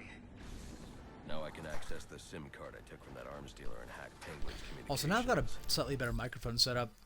I'm still gonna, don't get me wrong, I'm gonna get a proper microphone, like a $30 to $50 one. Nothing super expensive. I'm not going out here and getting like an SP whatever 7 model. It's like $400. Currently, I'm using a headset mic, so anything I get will be an improvement on that. Yeah, if I was involved in that, I'd be on my way out of the city. Oh, leveled up. Now I have a microphone like that. I can start streaming more absolute random garbage I have. Like, y'all want to see some really stupid Wii games? I've got a collection. I've actually mentioned this on the GTA stream. I'll pause right here and talk about it very briefly. I've got a collection of absolute nonsense for my Wii that I've built up over the years. So that people don't, it's not like random, it's not like totally stuff that no one's ever heard of, but it's stuff that people don't often remember exists. Like, for example, I have Star Wars, The Clone Wars Republic Heroes, a game I thought was okay as a kid, but seems to have pretty bad reviews. It could just be nostalgia. I've got a copy here of Spore Hero, a Spore game based off Spore, the thing that everyone thought was going to be super big and that was kind of just disappointing, developed exclusively for the Wii, I believe. I have a copy of Call of Duty 3 on the Wii, which I got from GameStop for $8.99 in like 2011. It's not very good on the Wii. Call of Duty 3 is kind of a weird experience overall. Not my favorite Call of Duty not my favorite Call of Duty for sure, but it's better on the 360 for sure. That's for certain. I also have a copy of Bakugan on the Wii. MLB 2K12, which I actually tried to stream on the Wii a while back, and it did not work out well because it crashed twice.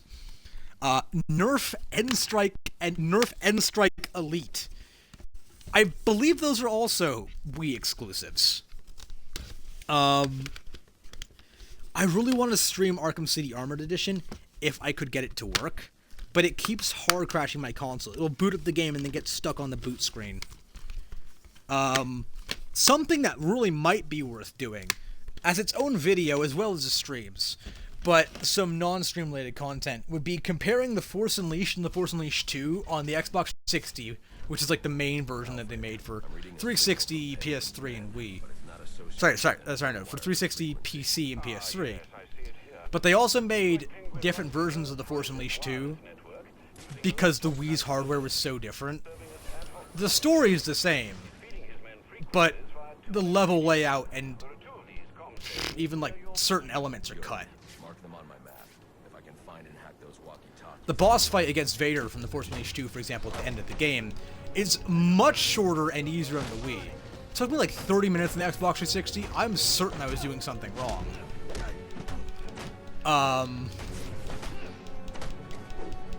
But on the Wii, you just do like the final tower section. It's a bunch of Wiimote wiggling.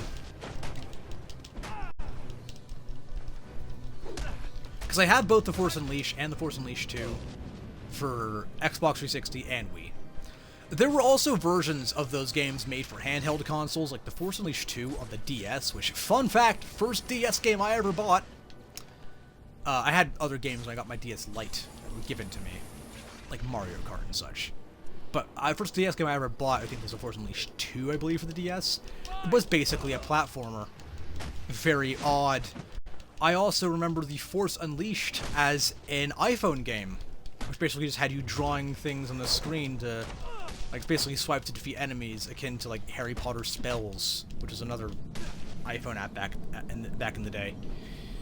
Force Unleashed also had a BlackBerry game, which was, from what I can tell, not very good. I can't even find some emulation for it online, otherwise I would love to stream that. Again, streaming absolute bullshit can be really funny. So I've got some complete nonsense I would love to stream at times.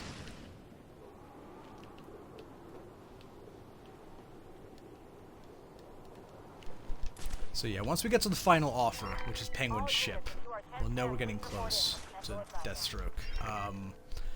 I don't remember kind of how far out we are from doing that, because I've taken time to level up for that fight. The price is too high.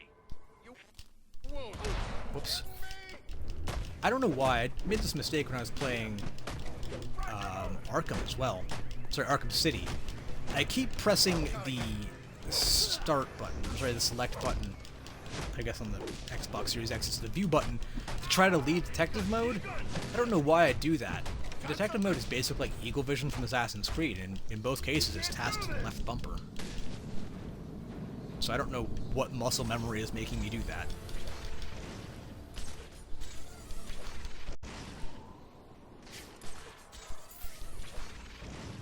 Yeah, now we're getting into an area that's kind of, again, 'cause some areas in this are just the exact same as they were in City.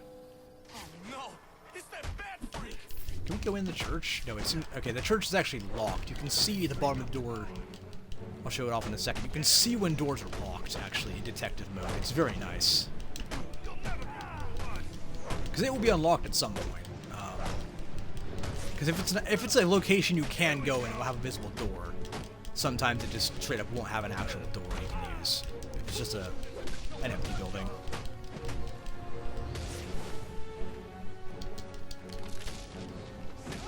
Oh, that was brutal. Arm to snap takedown. Alright. That was pretty well executed. I think what's my combat rating? Target threat. Medium. C. Oh, come on. But as you can see here, the bars are raised, meaning the door is locked. Try to open it. Nada.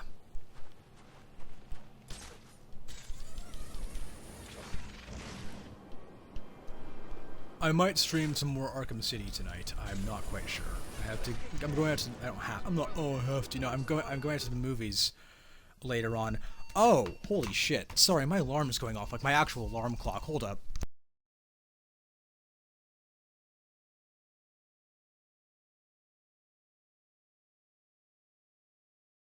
I had to turn off my microphone because I didn't want y'all to hear that. Very loud sonic bomb alarm clock. I took a nap earlier and woke up earlier than I expected to. I was like my alarm that was going to wake me up if I was not woken up by my iPhone alarm. Let's just do an audio check. There we go. Okay, we seem to be fine. All right.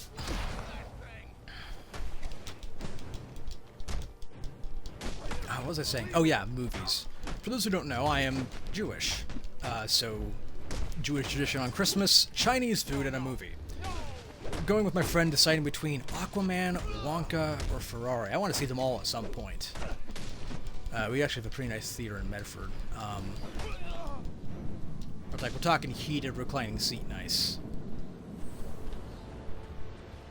There's also a local theater I could go to, but it's not quite as nice.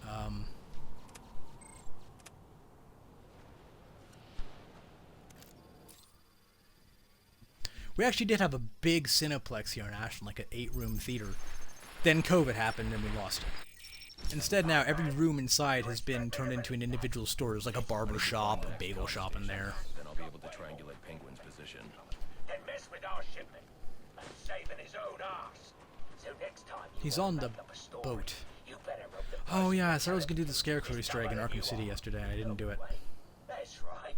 There ain't no Also didn't do the Killer Croc Easter egg. Mr. Cobblepot, I swear it was the bat. He dropped Ricky off the roof of the clock tower straight into the Christmas tree. I don't care what you think you saw. If you're not back here with my money in the next 10 Sure, let's take out these guys. cut your damn eyeballs out. You won't have to worry So yeah, the final offer is where we go to deal with about that clear. Yes, Mr. Cobblepot. Penguin. I'm sorry, Mr. Cobblepot. I do own Arkham games. All 4 Arkham games. Can't talk today. I mean, it's no doubt because I am very tired. But I do own all 4 mainline Arkham games for the Xbox. I think they released Arkham City, Arkham Origins Blackgate. I'm gonna just turn off all my alarms. Arkham Origins Blackgate, which was like a side game developed for the 3DS as well as on the 360. I'm pretty sure it's on the 360 as well. But it's like a downloadable only game. Also, I'm pretty sure even once the 360 shuts down its online store, you can't buy new games, but I think redeemable codes will still work. Not quite sure. I'll have to figure that one out. I probably don't need to be leveling up this much for the Deathstroke fight, but because you can't leave it once you get there. I would rather be over-leveled than under-leveled when I get there. When I was a kid playing through this game, timing is not my strong suit. Or was not my strong suit. You can see it's still not during these fights. Special takedown. Sweet. So I'm still just spamming X basically to get through a lot of these. At least in the early game. But the timing in Deathstroke's encounter can be a bit odd at times, and it threw me off as a kid. Especially because the Wii U would just drop frames out of nowhere.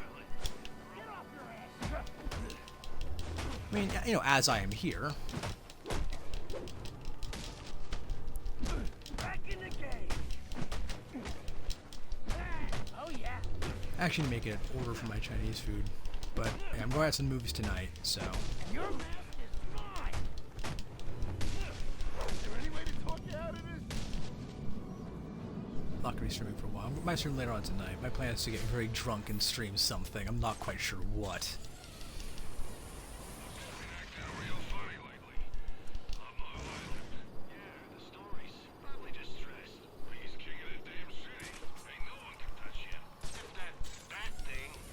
The reason I'm going out to Medford instead of going to local theater, not just because local theater is not as nice, but also because I have, Well then. like Lyft, I have 2 free Lyft rides I need to use by the end of the year. And that's a few days away, so when else am I going to use them? Try to think of a fun game to stream drunk tonight / early tomorrow morning. Don't go easy on him. This is brutal. Probably something on the Wii. Maybe... not No More Heroes. Mad World. Maybe Mad World, I guess? Attention available. Fun game, but the camera is very frustrating. Still waiting on location details. Again, I'm not going out of my way. This is kind of on my way there. It's something worth doing because specifically these mini events get you more than just random encounters do. I already got the achievement for taking down a certain amount of these on my other playthrough. Although, as you saw when I first started the stream, that file was only 22% complete. Can't take us all, can you?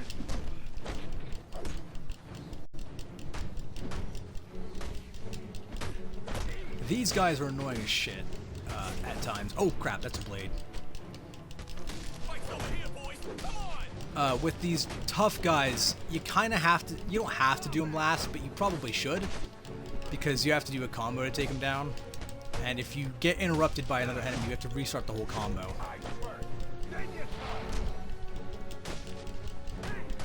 Also, I think they can also pick up a blade, which makes them about 100 times worse to deal with.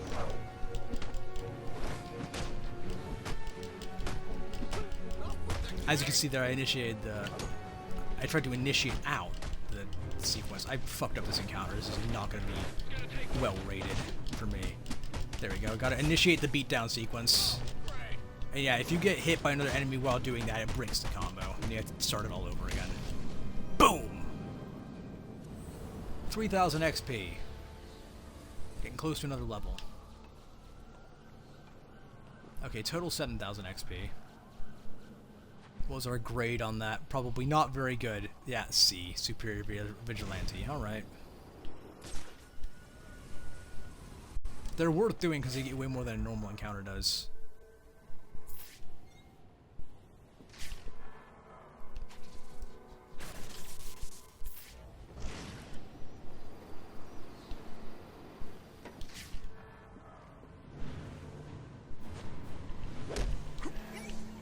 There we go.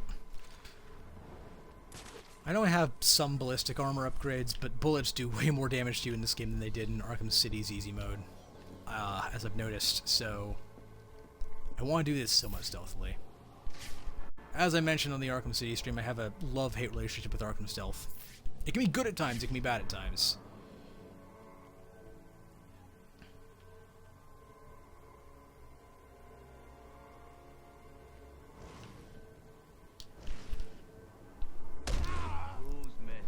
Oh, I did not actually mean to do that. Oh yeah, Fred, they actually have grenades in this game as well. Ow. Almost did that without getting shot. Do like the fact that you can actually stay in detective mode while doing the combat. Shut this one down. Threat level very low. There were 3 guys. I guess they all had guns, but they get... Okay, whatever. Okay, we also leveled up. That's good. I think we have to get one more of these and we can move on to the final offer, which is Penguin's ship. We've got 2 boss fights ahead, one of which is Deathstroke, and the other one is, well, silly. Or is this it? Nope, alright, I thought we had to do one more, but...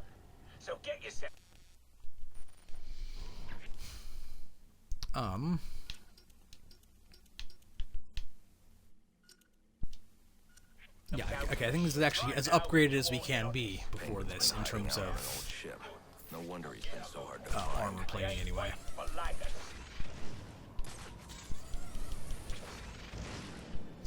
I'm very glad we upgraded the ballistic armor as well, because, if I remember correctly, Penguin's ship is covered with snipers.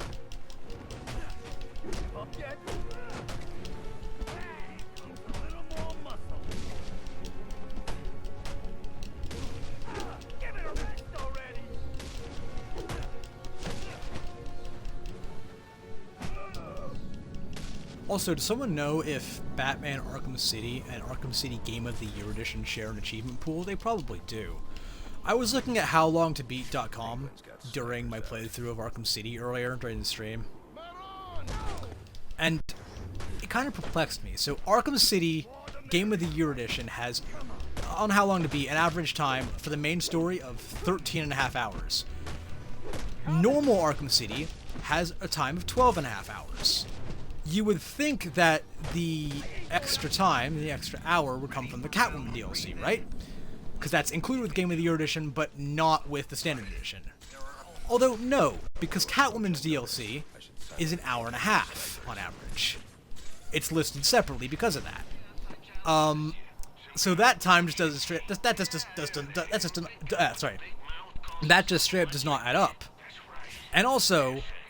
Arkham City Armored Edition, which has the Catwoman DLC included from the start, the Wii U version. That was kind of the whole point of the Wii U, was to have some unique content and also include all the DLC. That's the reason people would buy that version, in theory, over the 360 version.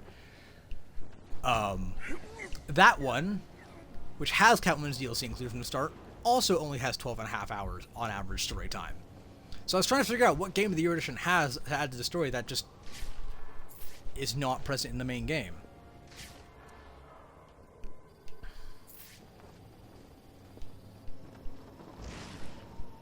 Alright, hold up. I don't have to do this stealthy. I could probably brute force it, but I want to try this at least a little bit stealthily.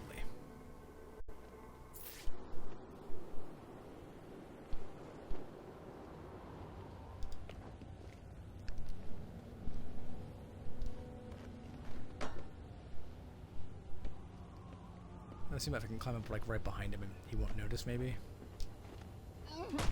Yes.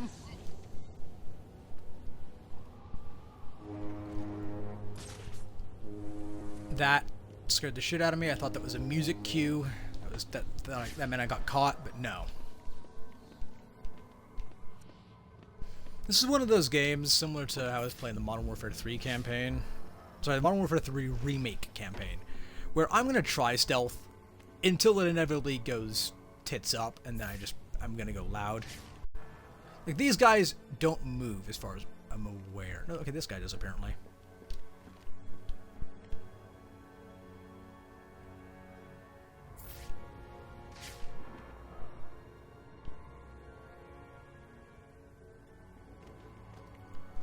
Screw it, let's just go loud.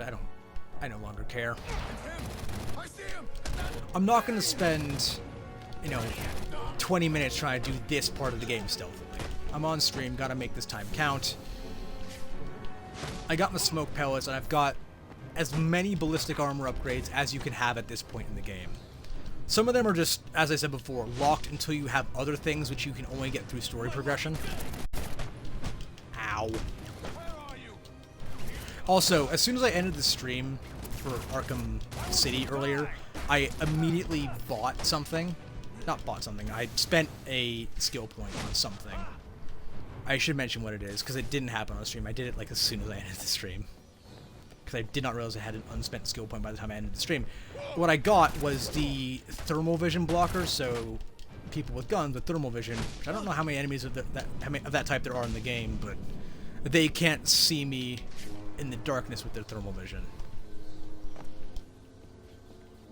Okay. I think to get in here, we have to, like, do some kind of puzzle or something. Can't just use the door, right? Something with one of the shipping containers, I think. Hanging up top. Or not. I guess you can. Okay, cool. Batman. Looks like someone brought... I'm actually going to pause real quick and use the restroom. I'll be back in, like, 30 seconds or so.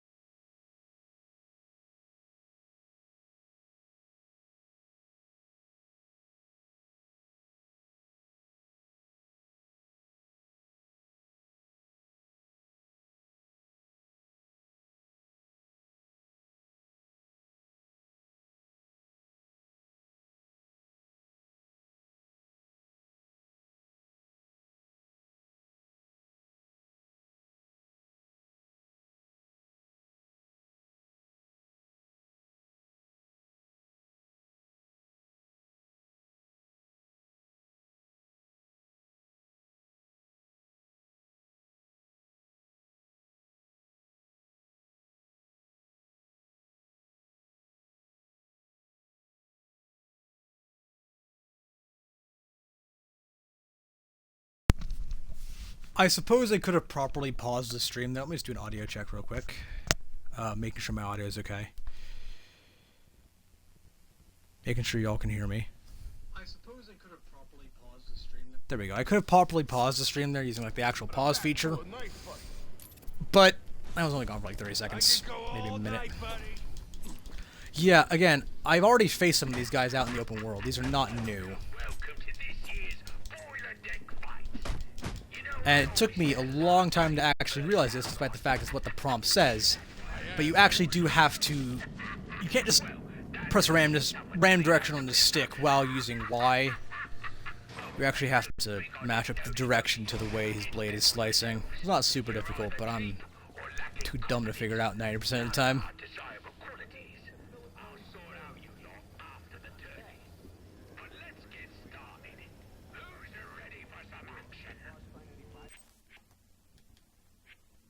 Let's make sure I am properly leveled for this fight. I think I am. Wayne Tech upgrades. Close combat upgrades. Yeah, so you can't even unlock these.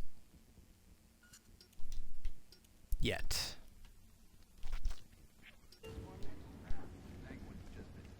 They're actually physically locked, because that's where I need to go. I have to get to a certain point in the story to unlock them. I don't know why I did that. I should have gone for the takedown. That was dumb. Ow. Ow.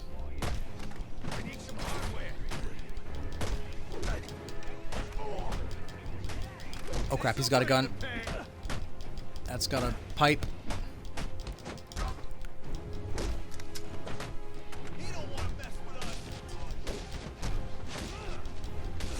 I'm messing with you right now, man. And return fire. Boom. I caught a crate midair. I wasn't even trying on the Arkham City stream yesterday. This morning, I don't know, it went from like 8 p.m. till 2 a.m. or 3 a.m. It went for longer than I intended, for sure.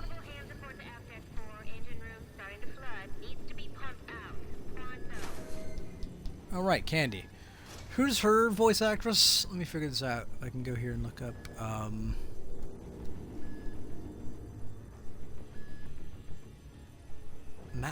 wait. Oh, Masamoyo. Oh, wait, sorry, Sasamoyo. I recognize that name. Don't remember from what, though. Oh. Team America World Police, and she was, oh, right. That, but also she also has a connection to DC via like Young Justice and like Teen Titans: The Judas Contract and other stuff. So she's had other work with DC prior to this.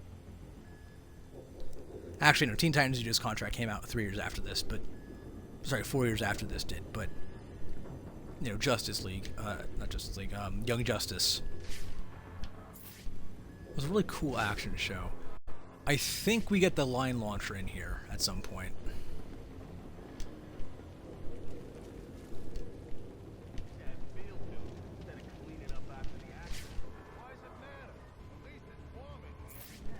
I think we actually get to see Batman create the line launcher. Because the excuse, the reason he didn't have it in Start of Arkham City is that it was too bulky for him to carry around, I believe.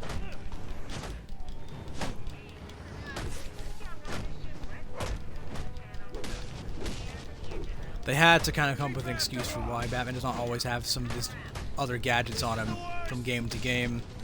At least they did a better job of coming up with that kind of stuff than Tears of the Kingdom did. Oh, it's to have you get stabbed and all your hearts go away, even though this is an RPG, and that should not be how this works. If you have a previous save file, why not let you continue? Like with Mass Effect.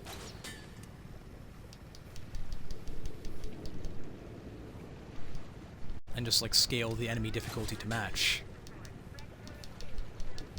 But, you know, that would take effort. And game development's supposed to be easy. You know, that's why Arkham City's such a great game. I'm sure it was really easy to make.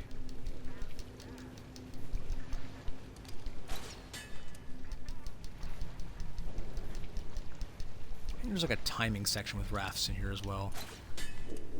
And they clearly expect you to have played Arkham City at some point, because they don't explain some of this stuff as well as they do in City with the grapple stuff.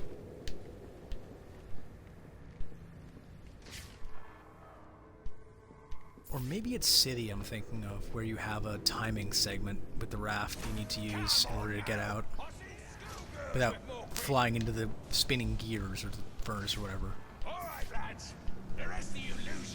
Can't go through there. Oh shit, that's on a timer. Right. I've got some business to take care of in the office, and I don't want to be disturbed. Tracy will be running the fights till I get back. Candy and Tracy, two different people. Pretty sure he's sleeping with one of them. Not Batman, but the Penguin. Love the voice for the Penguin in the Arkham games.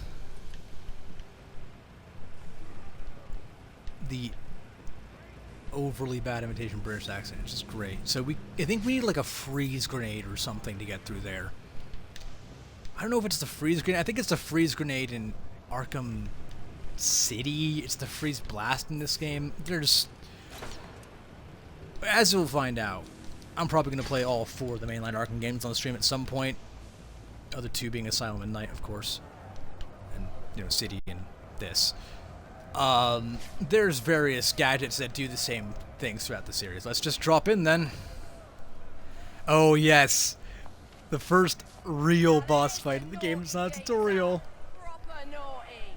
And he deserves a right proper welcome, don't he, lad? I say that. If you know this game, you know what's about to happen. It's so beautiful. This is awesome. Jumpstart your heart. Kill you again.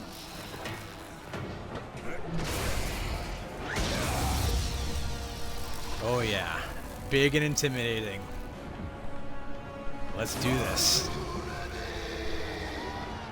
Oh, I'm ready. Are you? I don't think so. Again, the cinematics in this game go way harder than they have any right to, and it's awesome. Where is he? Let's do this. I ain't here to talk. I'm here to kick your ass. This is your last chance. Black Mask must be out of his mind. Put up 50 million. Yeah, that's the whole boss fight. I mean, he comes back later on in the game, but that's the whole boss fight.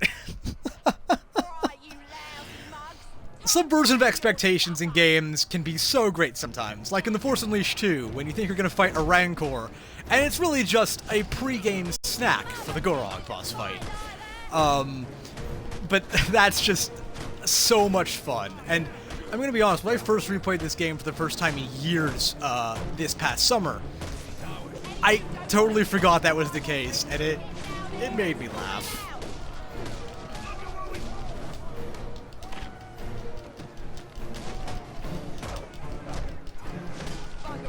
And that does not change if you're on a harder difficulty either.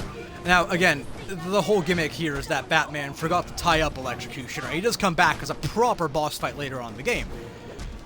But I just love the overly dramatic, cinematic setup, which looks really cool. The cinematics in this game are some of the best we've ever seen in the Arkham. I'd say the cinematics in this game, in terms of like camera direction and cinematic elements, are the best. Knight's visuals are obviously better, being on more modern hardware, but the cinematics in this game look more spectacular. We had that big setup and then just that. I love it. He's in his office. Only way in is through the theater, on the other side of the casino. But you'll never get past Tracy. Tracy is not a problem. That worked better than the last interrogation.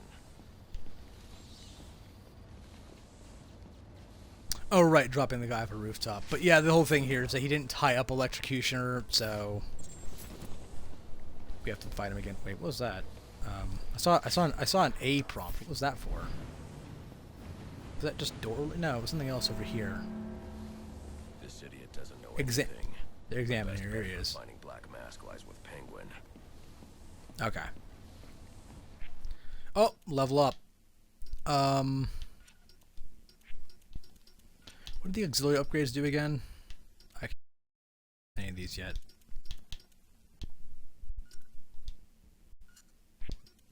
I think these just unlock via story play. You don't actually have to spend points on them.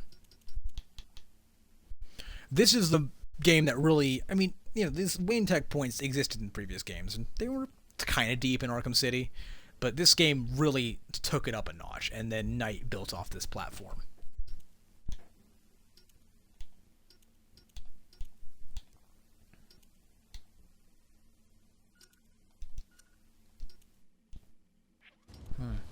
I could have kept leveling up. Oh well. I think I had more armor than this when I fully took on Deathstroke last time. How many experience points do we have currently?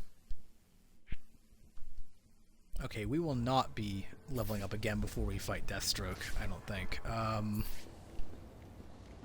Where are we going? Open door, I guess. Okay. Saving, so probably this way.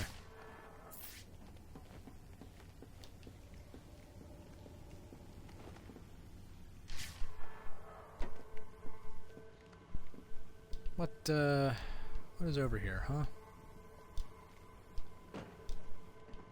You did not want to make that jump. What am I doing down here? Ah.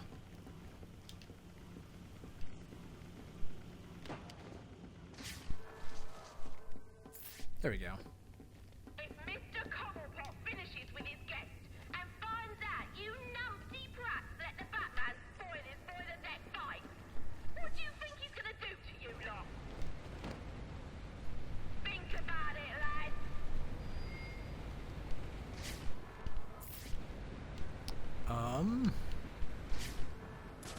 Okay, I think it's up here. Now, this is where we just came out of. Hold on.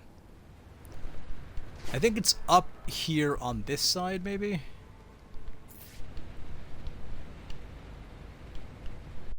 Well, I keep getting a prompt. Where is it? No, not that.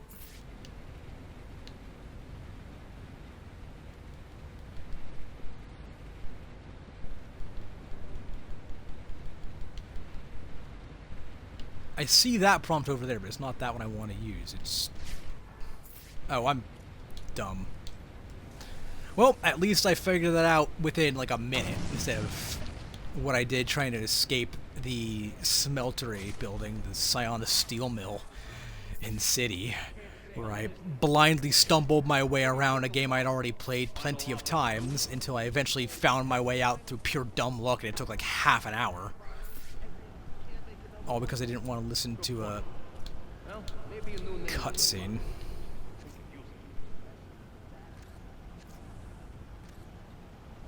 Okay.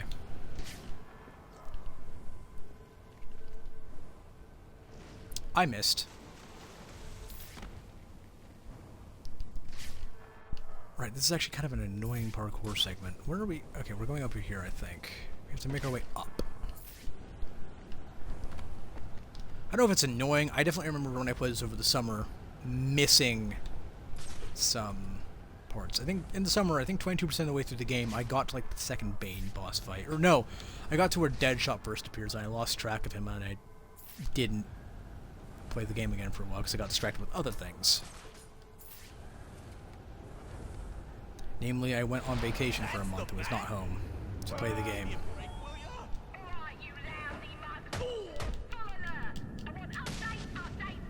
Boom. Anyone seen the intruder? Is he still even on the ship? This is serious, lads.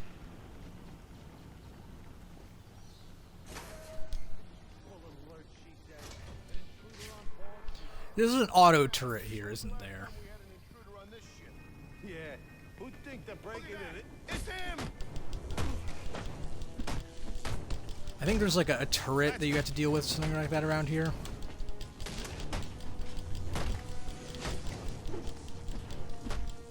You can easily get the Deathstroke, probably within an hour if you just run the game real quick. Oh, hello, new viewer. I got a message for the Batman. Enjoying the one game I have that's actually set around Christmas, at least that I can think of. I've got other games that have Christmas content in them. Whoops. Where is the panel I'm aiming for here? Baczynski's come to, and now he's on the lam. I should have tied him up and... Oh, the door just opens. Okay. I think that's connected to, like, Enigma data pack or something. I do have other games with Christmas things in them. GTA Online's doing Christmas stuff. Like, Minecraft has Christmas-themed sections in different world packs, and... there's probably some Christmas tracks buried in a Rock Band game or something, but this is, like, a game that takes place on Christmas. Oh. Right, Batclaw. This game is still very underappreciated. I really enjoy it. Maybe not as much as City, but it's probably still my second or third favorite out of the four main games. Oh, okay, I gotcha. No, okay, we don't have to go back down, but we should. Hold on. Otherwise, I'll end up accidentally catching the Batarang. Because you can... if you fly too close to Batman, he'll just pick it up. Now, the flight controls are inverted. I have to remind myself of that every time I play this. And I could uninvert them, but at this point I'm so used to them being inverted. I think it's going to screw me up if I make them normal again. Alright, first try. Sweet.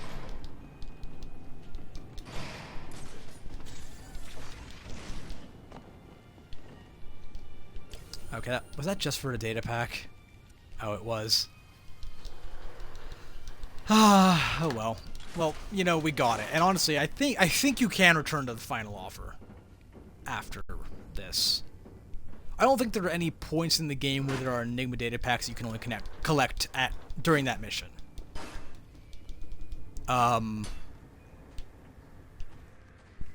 But it's just, you know, if I ever end up doing this, doing data pack collection, just like if I ever end up doing a Riddler trophy collection stream in City, it just makes it a lot easier the next time around. I'll make her tell me where I can find Cobblepot's office.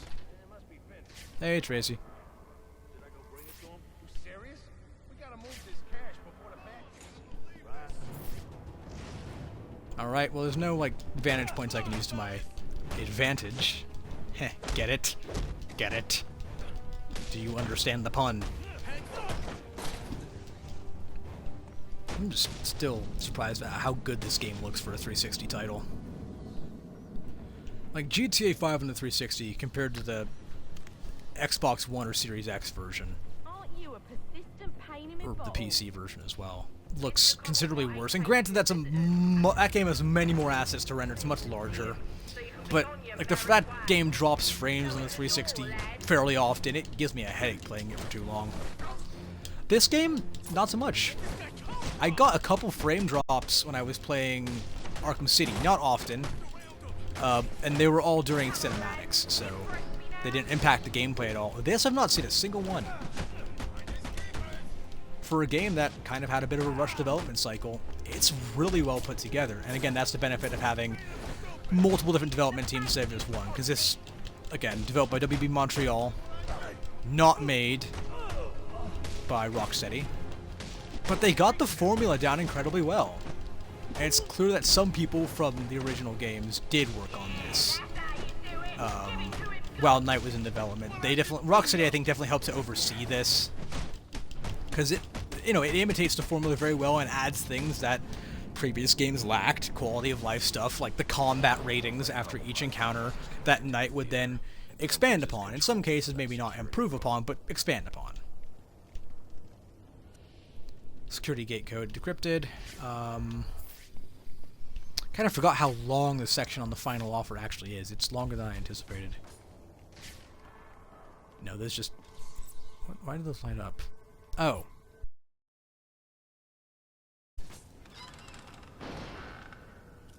Hey, got it. Those are switches. Cool.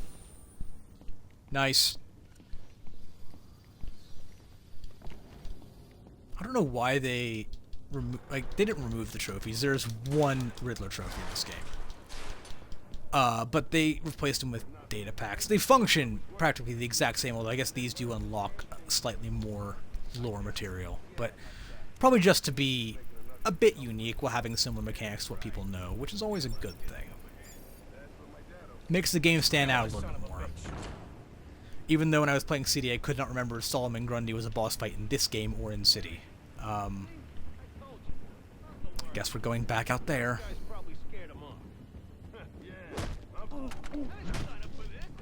Boom!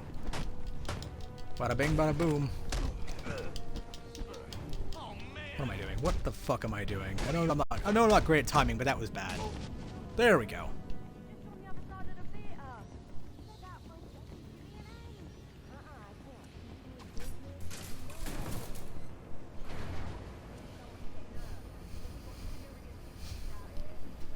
What did that open? Oh, it just brought down the elevator. Okay.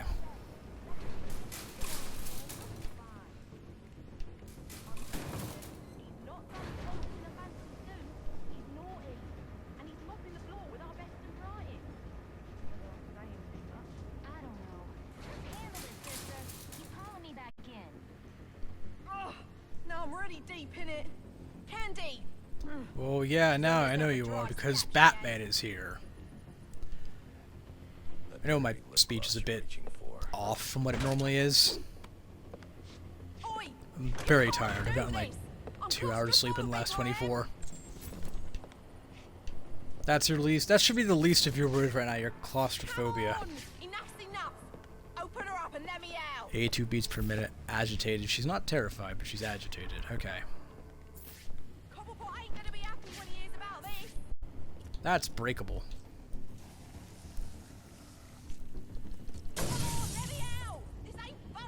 I don't know what... Maybe I'm supposed to lower that and then jump through and be all cinematic and stuff, but... Oh. Right.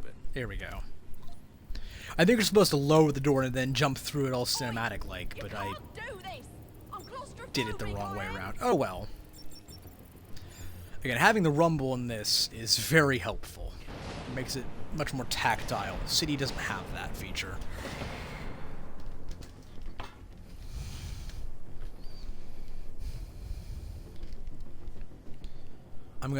I gotta very quickly check something on my phone. Hold up a sec. Alright.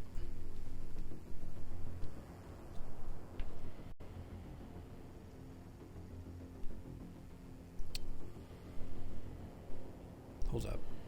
Alright, that should be good. Okay. Just checking some stream info stuff. I mostly monitored the stream on my computer, but I could check it there as well. Okay, no, we are going this way. This is what it opened. Here we go. Where are we at Wayne Tech points? Yeah, we're not. We're not leveling up again before the Deathstroke boss fight. Hello, son.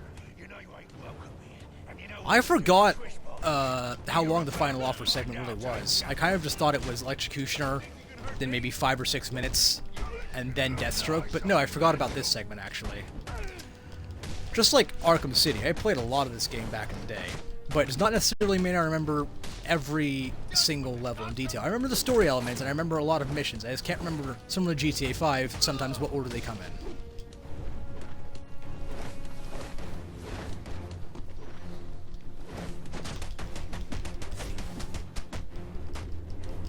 Boom.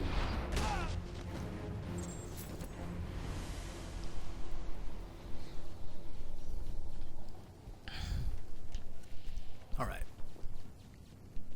Actually, we did get quite a few experience points, and that would have gotten more had I done that properly, but... yeah, still not quite enough. I think we need 45k to level up again. Behold, the final offer. Ain't she a beauty? And to think I bought her for a song of a band of Somali pirates. They were gonna sell her for scrap, if you can believe it. Now, she weren't always called a final offer. That was my work of genius. In a previous life, she was not a bad name for a ship. Olivia B. Meredith. A proud old ship indeed. They don't build them like this anymore. Tough as nails, and with all the amenities a man could want.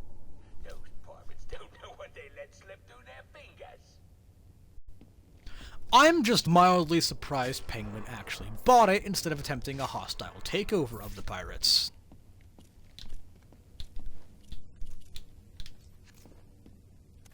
Nope, that's not the explosive gel, that is the cryptographic sequencer. Between this and... nope, that's also wrong. Between this and Arkham City, I could make a compilation highlight reel of me just pressing the wrong button or selecting the wrong gadget.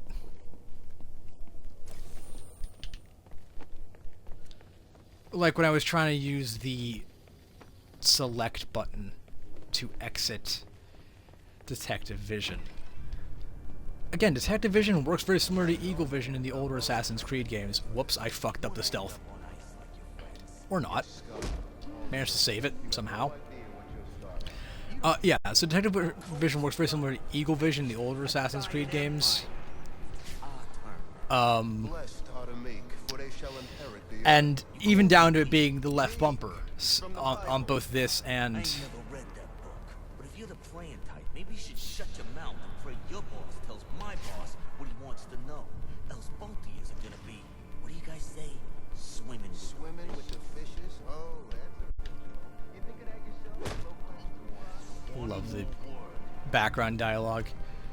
As I was saying, yeah, I don't like why my muscle memory keeps making me press that button specifically to try to leave detective mode, because it's not that on anything.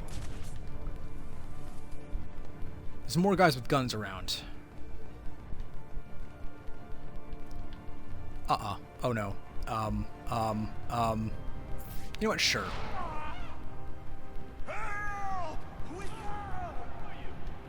Yeah, it's not exactly silent, but it's fun. We only have like 3 guys left. 2 guys left. Damn it. It's kind of hard to dodge the bullets. That's what the smoke pellets are for, I guess.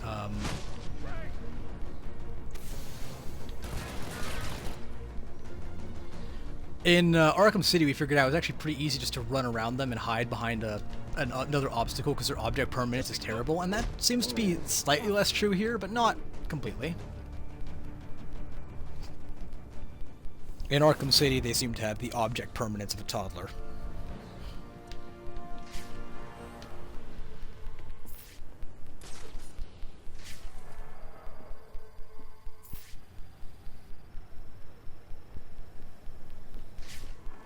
Where are we going now? I think these are just walls to hide behind. Those are not related to anything. Cool. Okay, where are we headed? This is an issue I experienced in Arkham City as well. I just got turned around quite a lot. Oh, right. I think we have to talk to this guy. What do you want? I didn't do nothing. Who's your boss? What does Penguin want with him? Alberto Falcone, but I got no idea what Penguin wants with him, I swear. Character profile. I forgot he looks like that. He's kind of a string bean.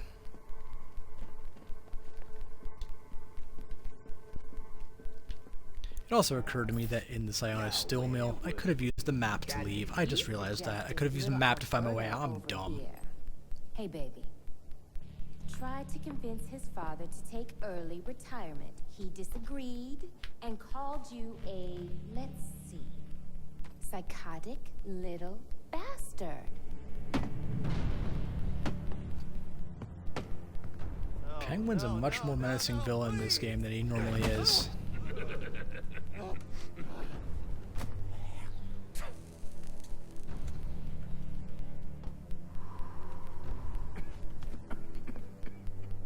Now you best listen, Falcone. Because this is the last time I'll ask. Getting a bit hungry. I don't know how to meal since 9 a.m. this morning when I had a sandwich, because my sleep schedule's off, so I should make a quesadilla after I'm done with this. So not a quesadilla. I already had a quesadilla today. I had a quesadilla at like 3 in the morning. I'll make him do it. I know I'm gonna have Chinese fish, but I just have a snack at some point. I see your lips flapping, Bernie. But they ain't making the sound I want to hear.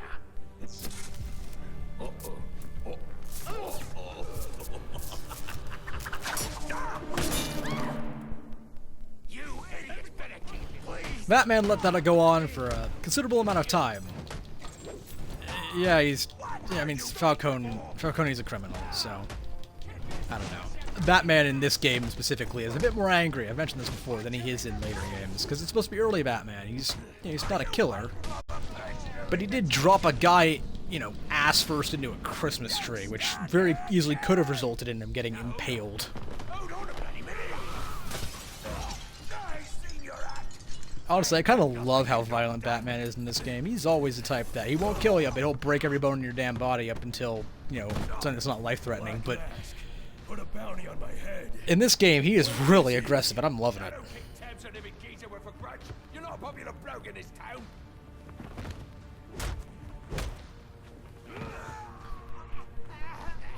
You're running out of time. Wait. Lacey Towers. There was a murder. It was supposed to be his same house. Or Black Man. Oh, He's got problems of his own. that's Deathstroke, right? You get grappled out of the office. Yep, there we go. Here we go. Here is the big boss fight I was leveling for, and I'm probably still underprepared for. I'm gonna fail this at least once.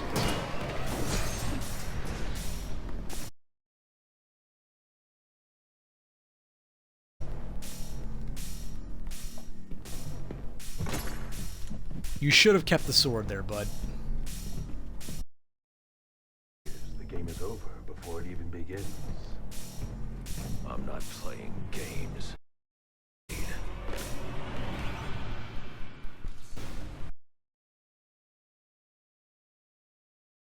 Mistake. I'm killing you for the money. but that won't stop. Weak. So a large part of his boss fight, if I remember,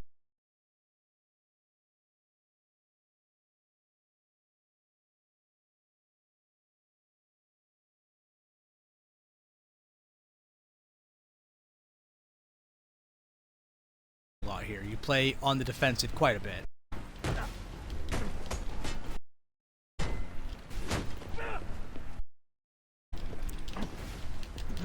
And I say that as soon as I try to play as the aggressor. I need to listen to my own advice sometimes.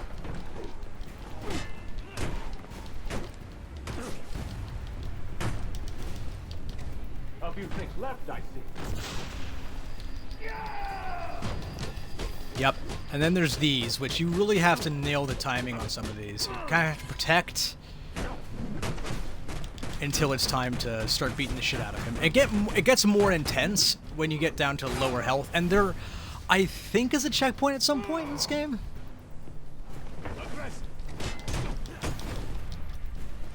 At some point, not in the game, in this boss fight.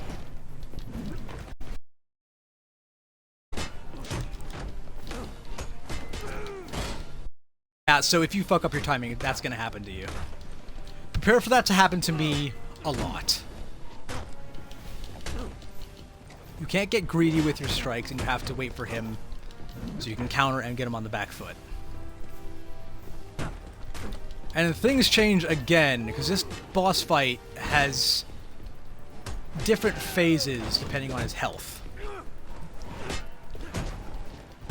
Things are going to change again and get more fast-paced when he brings out his guns. It keeps adding on to the previous section with... I'm frozen. What? Okay, there we go. Oh, shit.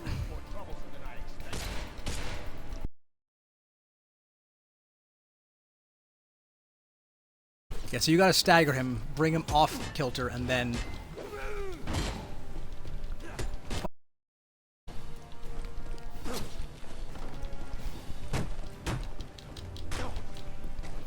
Again, I remember certain things about this boss fight, but it's not like I remember every single bit of timing, every...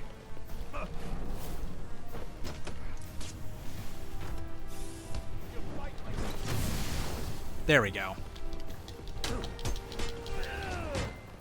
Okay, I don't remember every single bit of timing that you have to use, or every single trick, but I remember certain parts of the boss fight. You'll regret that. Yep. To chip away at his health bar, too. He's resilient.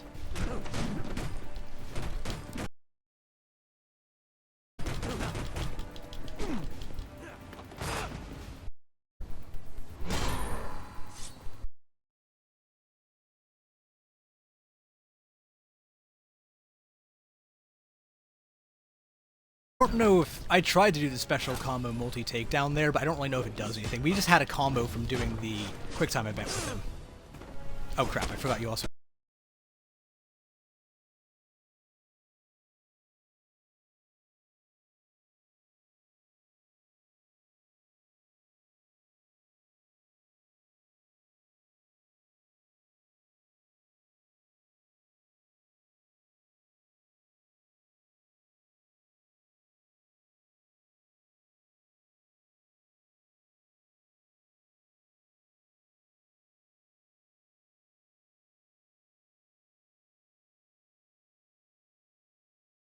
I actually have to time it.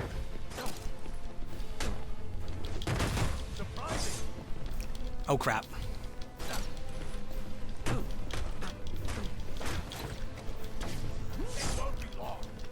What the?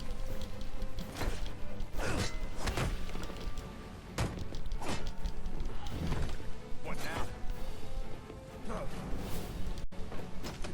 All right. Yeah, I can't just spam Y there. I actually have to wait.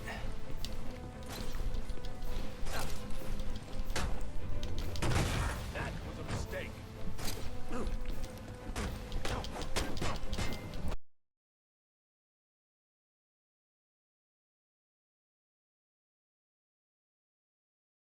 Uh-oh. Yeah, we're about to die. Try again.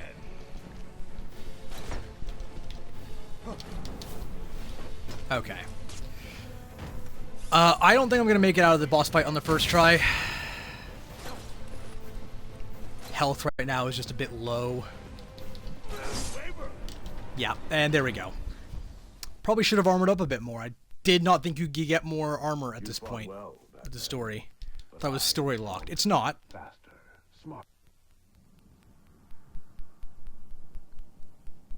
This guy, that was basically Felix's speech in Red vs. Blue. Earlier. Okay, so there's no checkpoint. The limit you place on yourself will make collecting this money.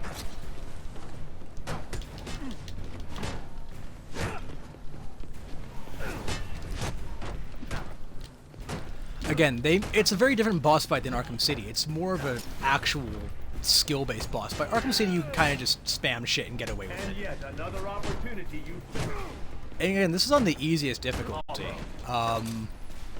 And he is the first real boss we've faced. I mean, Killer Croc was a tutorial, and Electrocutioner, well, you guys, tell me, you think that counts as a real boss? I don't. It was literally a one-punch joke.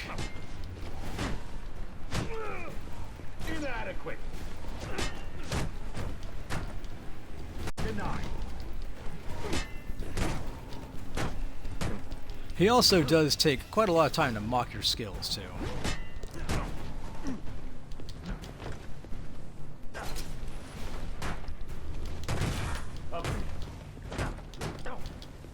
Not such a pushover after all.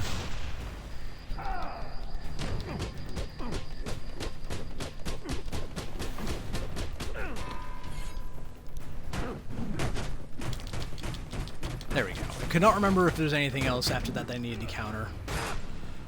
I kept screwing up that one counter timing earlier.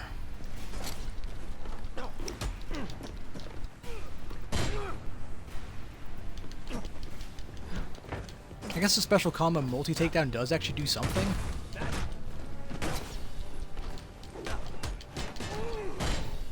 Oh crap, alright.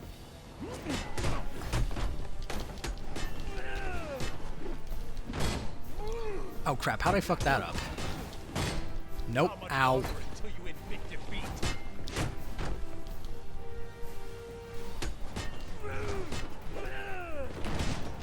There we go, I finally got that right. That's the one counter time I've been fucking up this entire time that's been costing me a lot of health.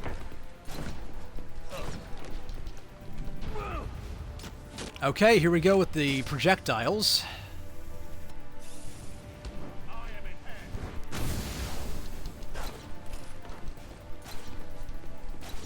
Oh fuck, I missed. How? What? It went through him. That's not fair. Come on now.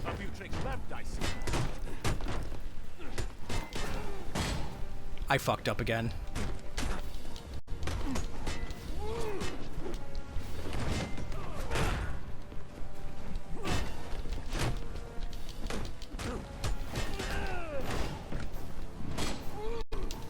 Ow, shit, what was that? That was new.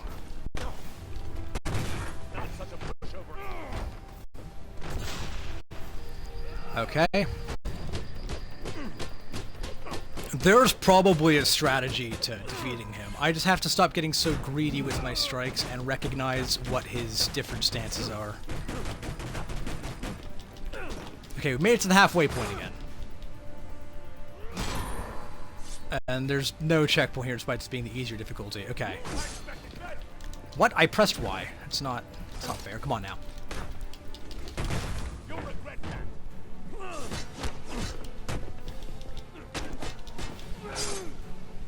What? Okay.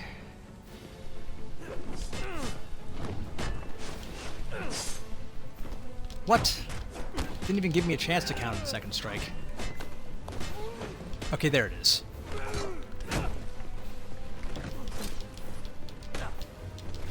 Stagger him. Elbow drop.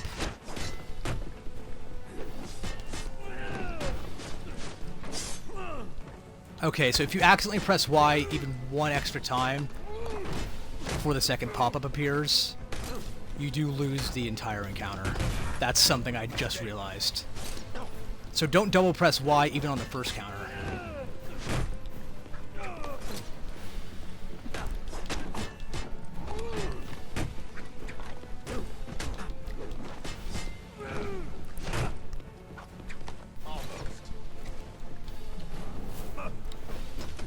Okay, he's really dealing some damage to me. I gotta be real careful right now. Oh shit! I say that as I get hit by that.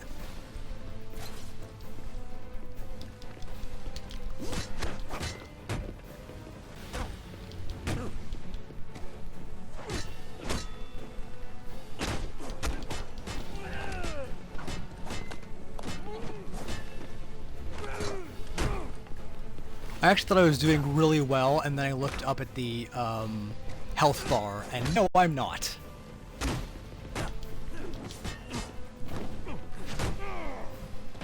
I'm like, oh man, I'm hitting all my counters perfectly. No, I'm not. Absolutely not.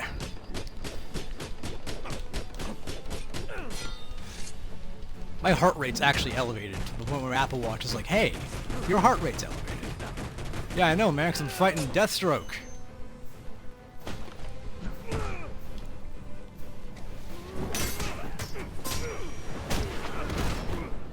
It's over, Slade. What are you? An absolute badass, that's what. Nice seeing you, Batman. Feel free to let yourself out. Okay, and this game's cinematics go way harder than they have any right to. It's awesome. It is just so good. I think I'm gonna end the stream once we leave the final offer. So I want to make it out before I forget where we are. I'm probably gonna go right into streaming something else as well.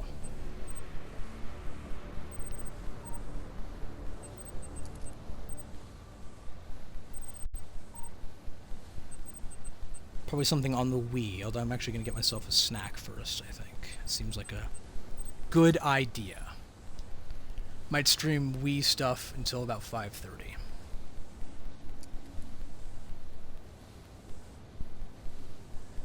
Maybe 6. I'm not going to the movies, like, my movie time... earlier when I said I was checking something on my phone, a message I had to respond to, I was just agreeing, Izzy and I are going to go see Wonka, because that's a fun movie. I can use the new tool. I also want to go see Ferrari and the new Aquaman film, but yeah, I'll see them at some other times. Our showing time's not till like 9:30 p.m. though. It's a late showing.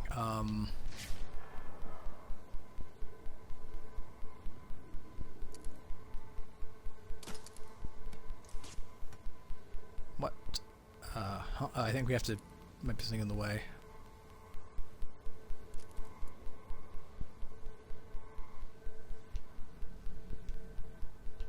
Huh?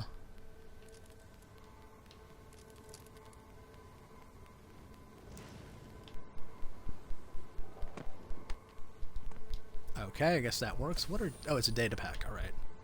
That looked like a Wii console for some reason in this mode. Okay, this already has a line on it. How do I get out of here?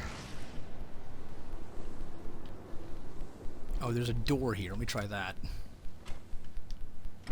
No, it's locked. You'll have more luck getting into a nun's skivvies than getting into this room. Go on then, beat it a bit harder. Really make me feel it. Well, as you can see, I got me hands full. Have a Merry Christmas and piss off.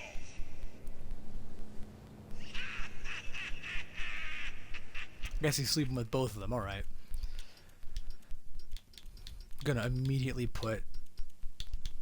I thought he started using his gun at some point. That's why I was upgrading my ballistic stuff. I think maybe I was thinking of the grapple thing. Oh well. Upgrade that path evenly, I think, is a good try. Looks like the police are on the scene now, sir. Oh, and this is interesting. They're saying Black Mask is the victim. Black Mask dead. I'm on my way there now.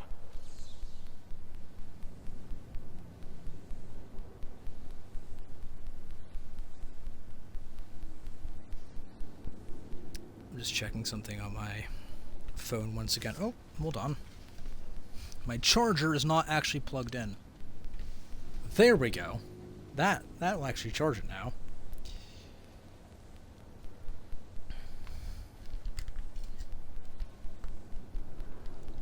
that, and then...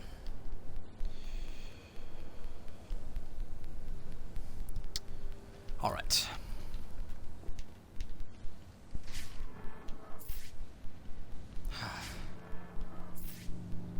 How do we get out of here? Again, I was looking at my phone during the cutscene. I was not paying attention. That's a mistake. I think we do actually have to break down this door. Some capacity, right?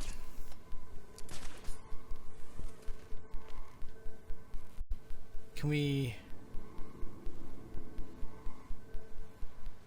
zip kick it?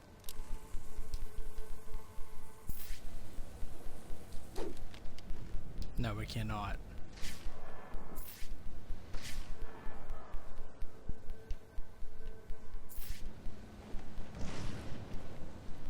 I was gonna ask, can we just go back in the same way? Can we go out the same way we got in? We got in because we got dragged down here by Deathstroke. Through the door in Penguin's office. So that's not the way we get out. Oh, there's a door over here. Yep, I know I'm in the right place because it says saving. You know, it's cold outside when you go outside and it's cold. This is, I think, the same way we got up to Penguin's office, but reversed.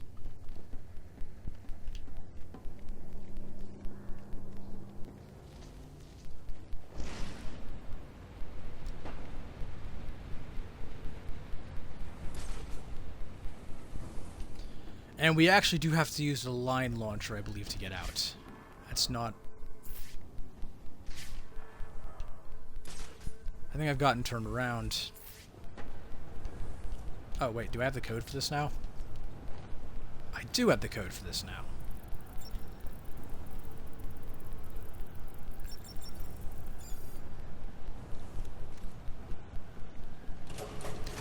Yeah, City and Origins make it really easy for you to get turned around. Asylum's too linear for that to happen. In Night, you can focus on more landmarks, even inside buildings, because there's more varied assets. Not the case in these two, though.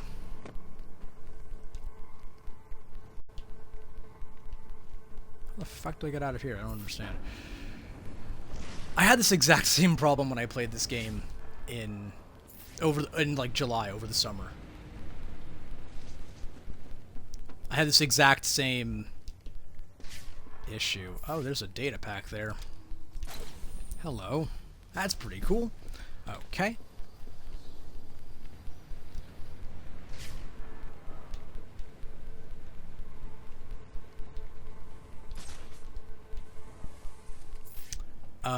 I'm just gonna swallow my pride and use the damn map. Oh, this is not particularly helpful. Oh, wait. Yes, it is. I think. Like, it won't plot you a course through there, but... Also, this is not the final level. This is... Oh, right. Duh. The... Shit. The climbing. The climbing. The parkour and ledge movement in this game is actually not all that bad. I'm just bad at it.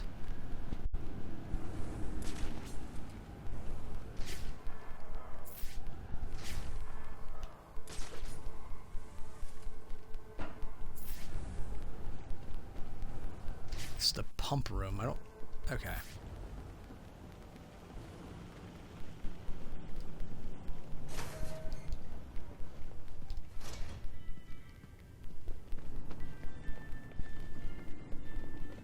We went this way earlier. Also, I thought there was an auto turret here. That's in the penthouse you go to later on. Similar interior design.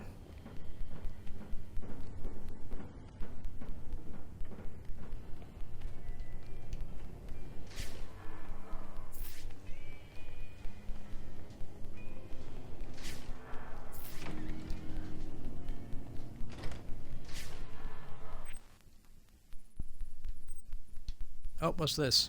Casino. Is that a way out?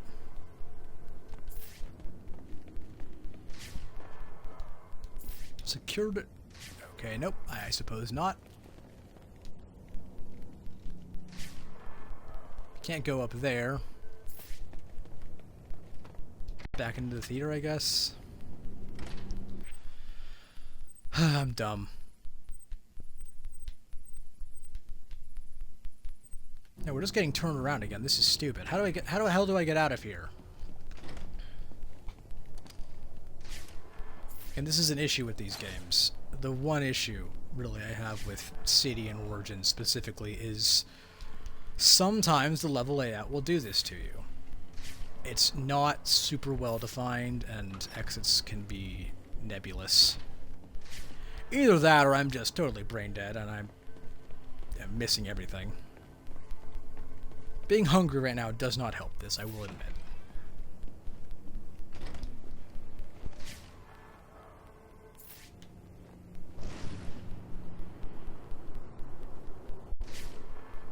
We're just going in a big circle at this point. We're backtracking the exact same route we took to get to Penguin's office in the first place. That door is not textured properly. Oh, and it's locked this time, isn't it?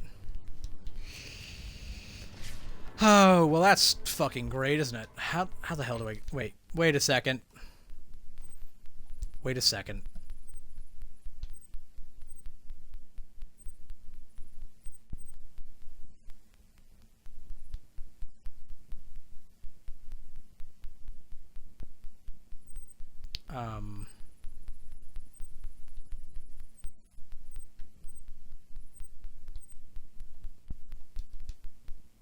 Okay, I guess we can't just fast travel out of here. I was about to say, if I could do that, that would be great, but I suppose not.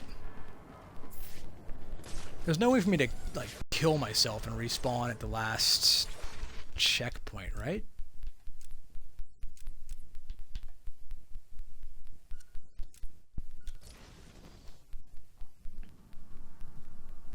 Oh, please tell me this is before the Deathstroke fight. No, sorry, after the Deathstroke fight. Please tell me there's a goddamn checkpoint here. Okay, there was. Oh, no. Why would it checkpoint here, of all places? Oh, wait. Can I get out through here? There's a hole in the ceiling. Can I just leave? There's not. Great! That's lovely. No. Why would it checkpoint here? How am I supposed to leave this building?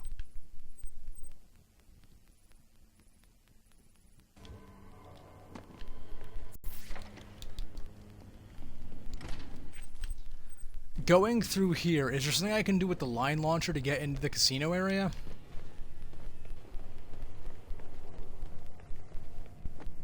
I swore there was just an easy way out from the fight room you have with Deathstroke in that area, but maybe not. I don't know.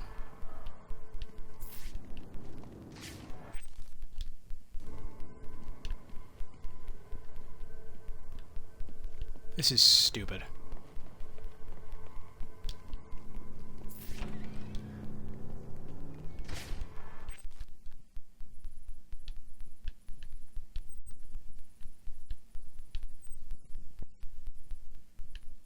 Because I think this is where he fought Deathstroke, right? Or is it? No.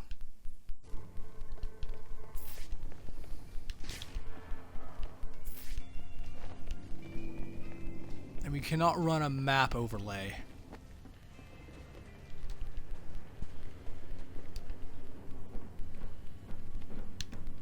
Getting lost on the final offer trying to leave is so dumb, I guarantee there's not even like an online tutorial for how to get out of this building. Oh man, again, one issue with the Arkham games is that I just get turned around a lot. It's a fantastic game, Origins. I love it. Same with City. It's some of my favorite games I have. Remember it from when I was like 10 years old playing this, or I think this game came out when I was 11, but I remember playing this, I think it was day one pretty much on the Wii U. It was amazing. But this was an issue I faced. Okay, how do I get down? I think I can just... Nope. Oh. Okay, that worked. Kind of.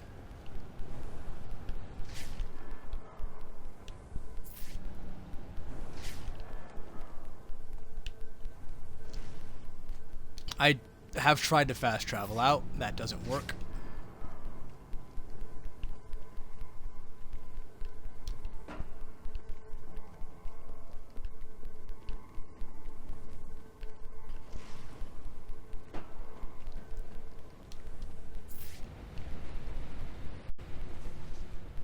I know there was a saving screen when I entered this corridor originally, so I just kind of figured that's where I'm supposed to be going.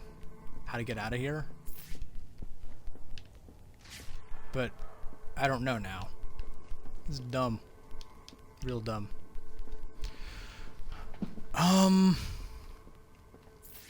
Hello, viewer.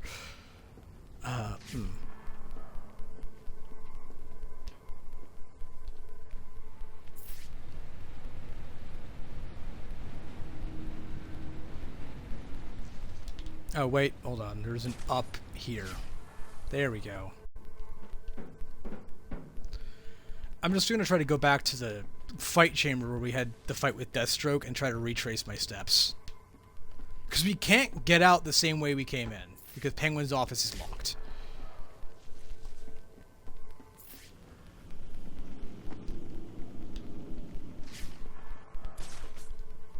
I still have a feeling I'm doing this wrong because it did checkpoint in the theater room for some odd reason. Okay, so now we're back to where we fought Deathstroke. This is the boiler deck. Can I just go out through here? Hold on.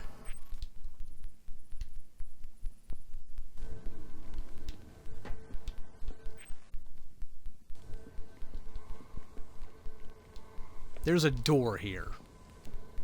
There is a door right here.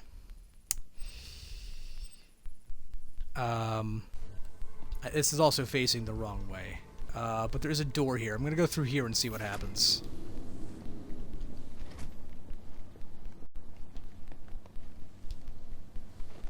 Oh, that was anticlimactic.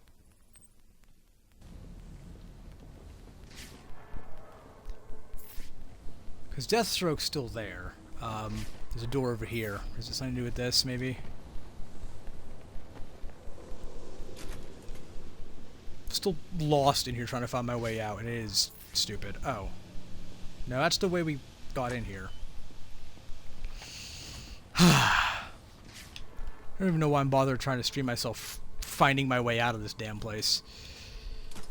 It's like the Sionis steel mill, but at least in that case that was my own incompetence. This design seems actually kind of confusing.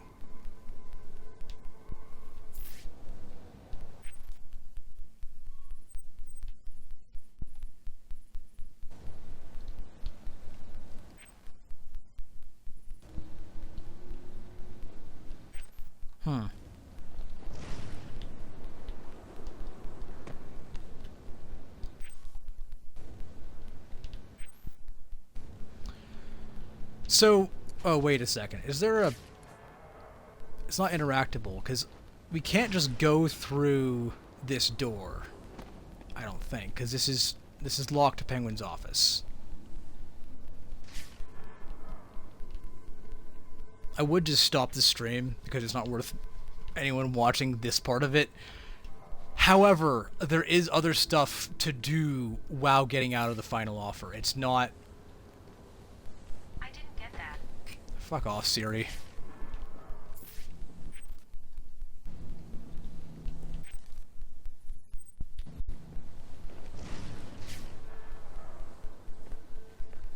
Okay, this is a real door.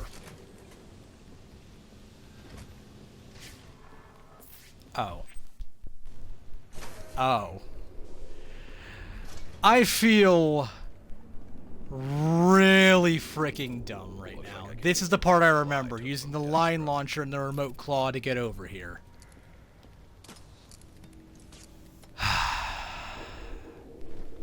Sorry, not line launcher. That's what... Nope. Oops.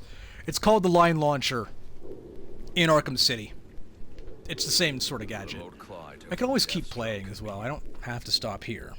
Alfred, get GCPD to take a look at the final offer. More to Dixon Docks. They'll find Slade Wilson tied up and waiting for them, along with some of Penguin's illegally obtained weapons. This entire VOD will be uploaded to YouTube at some point, tonight or tomorrow. Same channel name on YouTube, True Gaming United. I think the link is also in the Twitch bio. To my link tree. I may edit this out, the entirety of me running around the ship, because no one wants to watch that. That's gonna tank the retention time. However, whenever I put it into iMovie, it makes the file exponentially larger. even when I'm trying to just remove stuff because of how compression works. So I might run it through CapCut Studio instead. iMovie's my go-to on my Mac when I'm just not my go-to for editing. I use Final Cut Pro for a lot of like better editing, but if I'm just removing stuff from a video, like removing sections or creating a highlight reel, I'll use iMovie because it's simple. But it will make the file larger. What's Riddler babbling about? Something else is that all these games take place, like all the Arkham games, take place over the course of a singular night. I should hurry to Lacey Towers before the cops destroy all the evidence from the crime scene. I should hurry to Lacey Towers, but I should also maybe... Oh, right. This. Anarchy, that's right! Greed and vengeance. But it's also a story of redemption. I'll stay quiet while he talks. Second chances. Of change. I've planted 3 bombs where Gotham's corruption is at its strongest. But unlike those I fight to overthrow, I believe in choice. So, I offer you one. Let them detonate, or stop them. Your actions will determine what I do with you. His side quest is very short. And it's annoying. It's one of those things that, like, there's one of the main complaints with Arkham Knight is that they did not do a great job at following up side quests like Hush from City. Where are his bombs? I believe in choice. So okay, oh, I think I have to talk to this guy. Here we go. He is mentioned in Arkham Knight Anarchy, but it's not a big plot point. He's just basically mentioned as, like, I think the only reference to him is, oh, okay, shit, we're going. Is whatever happened to that Anarchy kid. I think that's basically the only thing that references him, and maybe some, like, character information. There's no side quest dedicated to him. We're go. I don't think I can use the fast travel points for this. I only have 2 unlocked anyway. It's not like it would really help. I think we actually have to do this. I don't think we can stop doing this side quest. Anarchy's side quest is pretty short. Well, is it really a side quest? I mean, it's kind of part of the main story. Let's quickly get a look at where exactly we are headed for this. No, that's the crime scene at Lacey Towers. Where's Anarchy's? There it is.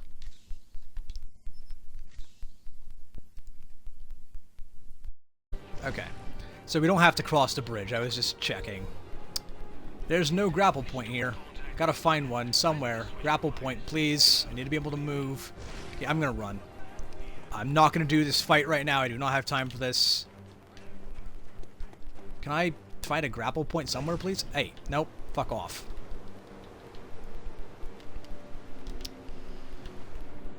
Oh, I saw one. Hold on. That's a weird thing. You can pretty much grapple anywhere in this game. It's like the key. I can't do the crime in progress right now. I'm dealing with a bomb threat. Yeah, it's like the key way you move around the map. It's weird to not have any for that long. Because you can grapple onto most surfaces, any ledges and all that.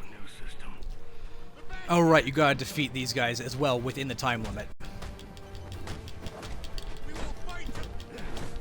They say money makes the world go round, but it also makes for excellent shadows. You're tied to your job, your mortgage, your need to buy the next shiny thing you're overpriced television. One of those classic anarchists with no plans what to do after he destroys the system. Great, we got rid of money, now what?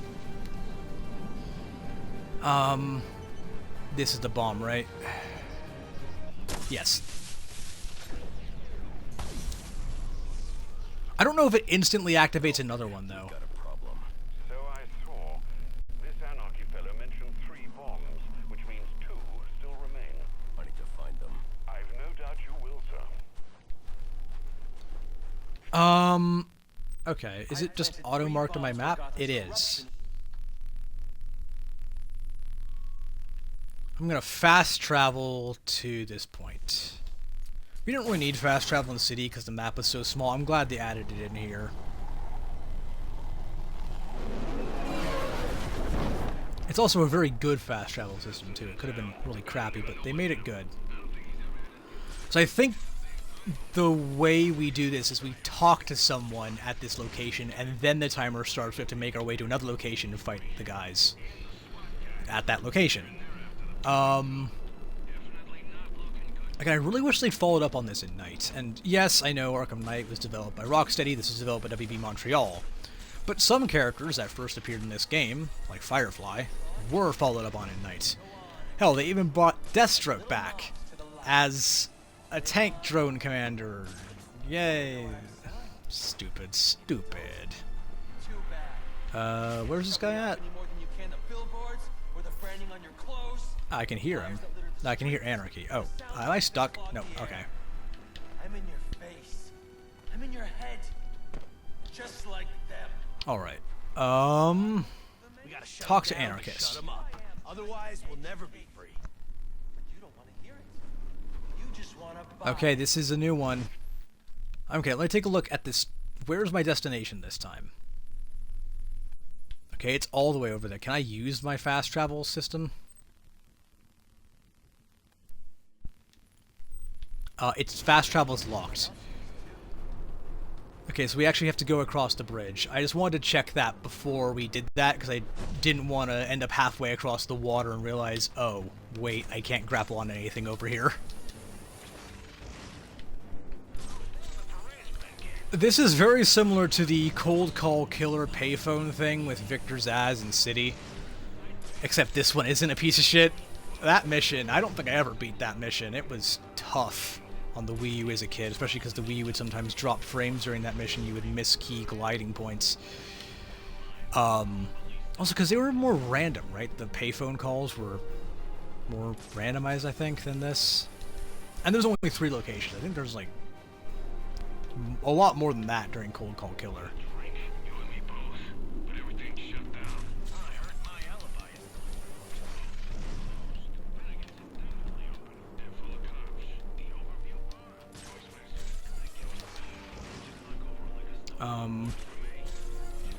Alright. Also, I don't know if the time limit changes with the difficulty. I somehow doubt it does. This is a very forgiving one. One thing I am glad they added in Knight was the increasingly powerful grapple upgrades you could get to boost more and more height, more speed as you took off from the ground.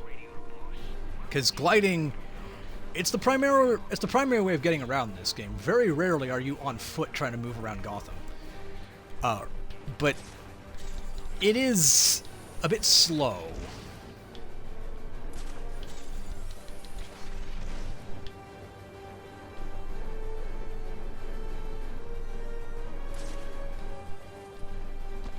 Alright, whoops. Oh, crap. I missed the... Nope. I screwed up. That's on me.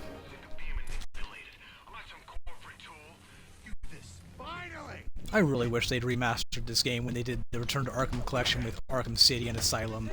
That also came bundled with Knight. I bought all those games for $5 as that bundle. That remaster was in 2016. I would honestly want to see... You know, I'm all for game remasters, as long as they do not take away time from the studio developing a new game. You know, if it's given to another reputable side studio to work on, that's great, while the studio still continues to work on something new. Stuff like Burnout Paradise Remastered was awesome because it gave a much-needed update to that game. I would love to see the entire, all the Arkham games remastered for Series X, PS5, and modern-day PC. I probably wouldn't even need to do too much to Arkham Knight, because it still looks pretty decent. Where's this last bomb at? Here it is. I've planted 3 bombs where Gotham's corruption... Says current objective and fast travel here. But, you know, seeing this remaster, because they didn't add this one. They just remastered City and Asylum. They never remastered Origins. I mean, granted, it is still replayable. Like this, I'm playing this on my Series X, so the disc does work on the Series X. And for a while, you could actually buy it digitally on Series X and Xbox One as well. It's also why it's like way more expensive to get the Xbox 360 version than it is to get... Wait, no, what am I doing? I don't need to defeat these idiots. What am I doing? Actually, you know what? I'll deal with these guys. Why not? The 360 version is way more expensive than the PlayStation 3 version because it does work on the Series X, whereas the PS3 version does not work on PS4, does not work on PS5. I think when I first looked at picking this game up a while back, the PS3 version on eBay is like $3 or $4. This one, complete in box, very rarely retails for less than $20 when you include shipping online. Anarchy's right, you know. I bought my copy from GameStop, though. You'd be better off without him. You already knew that, didn't you? I mean, that's kind of why Batman exists. And vigilantes in general, especially in superheroes, because the cops ain't doing it, they ain't doing their job right. I mean, actually, there's actually a decent amount of corruption in Gotham City's police department in most incarnations of Batman. Okay, we're not that far away, but we have to, like, go around Wonder Tower. That's not Wonder Tower, that's the Steel Mill. What am I talking about? To go around. But also, there's just so much crime in Gotham that it's too much for the police department to handle. The movie The Batman, a couple years ago, actually showed that off very well. That was 2022, right? Not late 2021? I can't quite remember.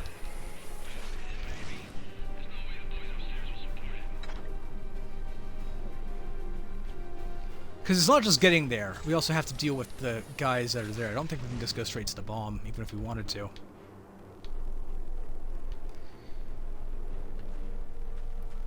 Afterwards, with the cops all gone, most of them are so crooked we'll be safer without them. I should have done a takedown. That was wrong. I should have enough time. There's not that many guys here, actually. Huh, I guess doing that stopped his attack, so we wouldn't actually have to counter. Alright.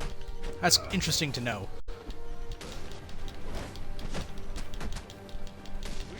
Once we go complete the Anarchy mission, which I believe ends at the courthouse, I'll probably end the stream there.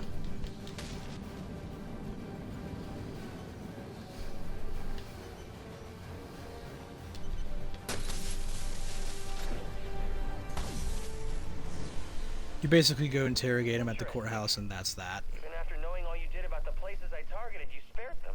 Sorry to disappoint you. Disappoint me? Not at all. Yeah, he's an interesting character they wish they'd followed up on in Arkham Knight. And the thing is, unlike a lot of other characters, he's not some old guy jaded with the world. He's relatively young. Early 20s, I'd say. He's the same relative age as, let's say, Robin in the city. Robin's just straight up not in this game because this is Batman, pretty much Batman Year 2. For all intents and purposes. Let me just make sure we're going to the right location. No, we are not. That's Enigma. That's Lacey Towers crime scene. Where is the courthouse on here? Set his current objective, and then fast travel to here. I will do some unlocking of this afterwards. I'll unlock some fast travel points, probably on stream.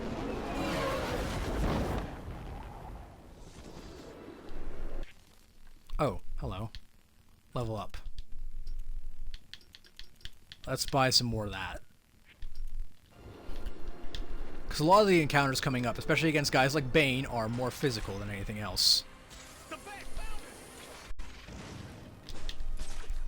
We also have, I think it's Lady Shiva? No, it's Copperhead, I believe, who's next. Or maybe it is Lady Shiva. It's one of those two. Are you kidding me? My game just crashed.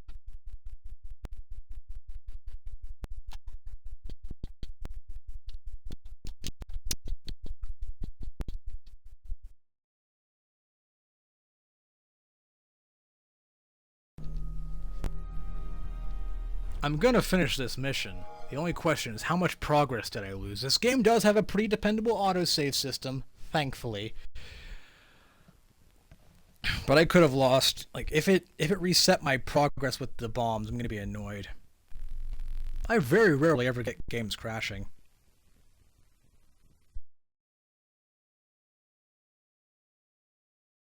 This is a disk type.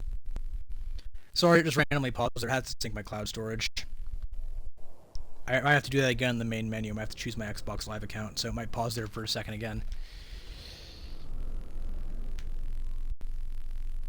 So yeah, game crashed. That wasn't great.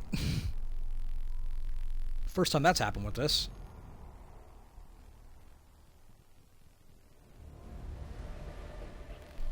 So I'll just finish up the Anarchy mission and I'll end the stream. Seems like a good place to end it.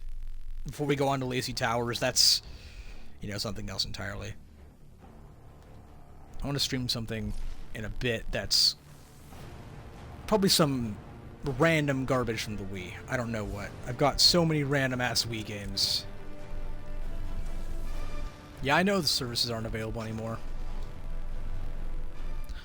I straight up don't even think the Wii U version of this game that I had as a kid even had multiplayer. If so, I never played it. And I played Wii U multiplayer. I was pretty good at 007 Legends in the Wii U. Kind of a sad fact to admit. That was the one game where you could actually use cheat codes to get yourself guns in multiplayer. Like, not cheats, but just built-in cheat codes. Okay. I've planted 3 bombs where Gotham's corruption. So we didn't really lose that much progress, thankfully. But there was like a cheat code you could enter that you could just find online. Like, not cheats that would get you banned, but just a straight up cheat code that would get you a laser gun in that game, and I got real good with it. Really liked that game back in the day. Replayed it kind of recently. It sucks. It's not very good. 007 Legends is so bad it caused the closure of Eurocom Games like a couple months afterwards. And also tanked the James Bond license until... Well, IO Interactive, the people behind the Hitman World of Assassination trilogy, picked up the license in, I think, 2021 from Activision. And are planning something apparently called Project 007. It's probably going to be some kind of combination between what they did with Hitman and more of a Activision era, EA era James Bond shooter game. Let's be honest, James Bond stealth is not really stealth. It's everyone here is dead so no one can talk kind of stealth. Boom! Oh, that was brutal, right in the nuts.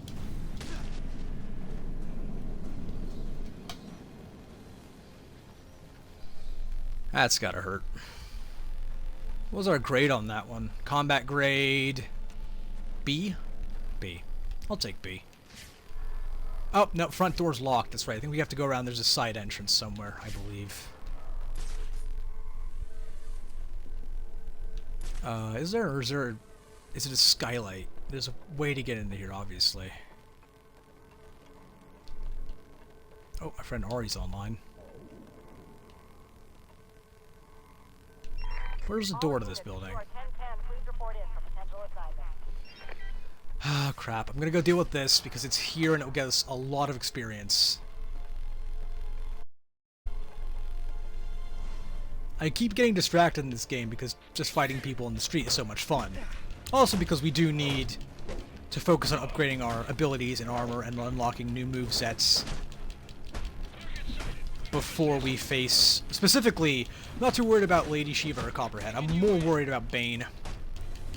Because his fight... there's a couple different encounters with him. But his fight on the rooftops of the penthouse got me stuck for like a very long time on the Wii U as a kid. Granted, I'm better at gaming now than I was a decade ago when this game came out. Damn, I feel old. But still, I would rather have some more levels and armor specifically. Okay. Cool shit. Alright, let's find our way in the courthouse. Is it back here? No, we've come around the front again. That's not... Hold on. I think the doors around the side, unless these work. Yeah, these don't. They're blocked by snow. Normally the doors glow in detective vision once you get close enough. That's why I did not think that the ones inside the final offer actually worked, because I did not see them glowing, but... Something's glowing around there. Let's go over here and deal with these chuckleheads. These motherfuckers.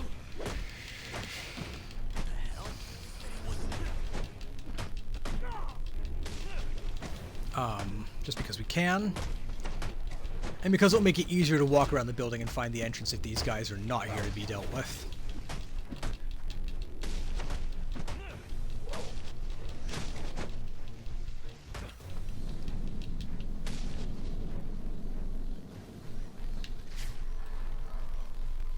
Streaming some GoldenEye on the Wii could be really fun. Comparing that to GoldenEye Reloaded on the 360, that could be another idea.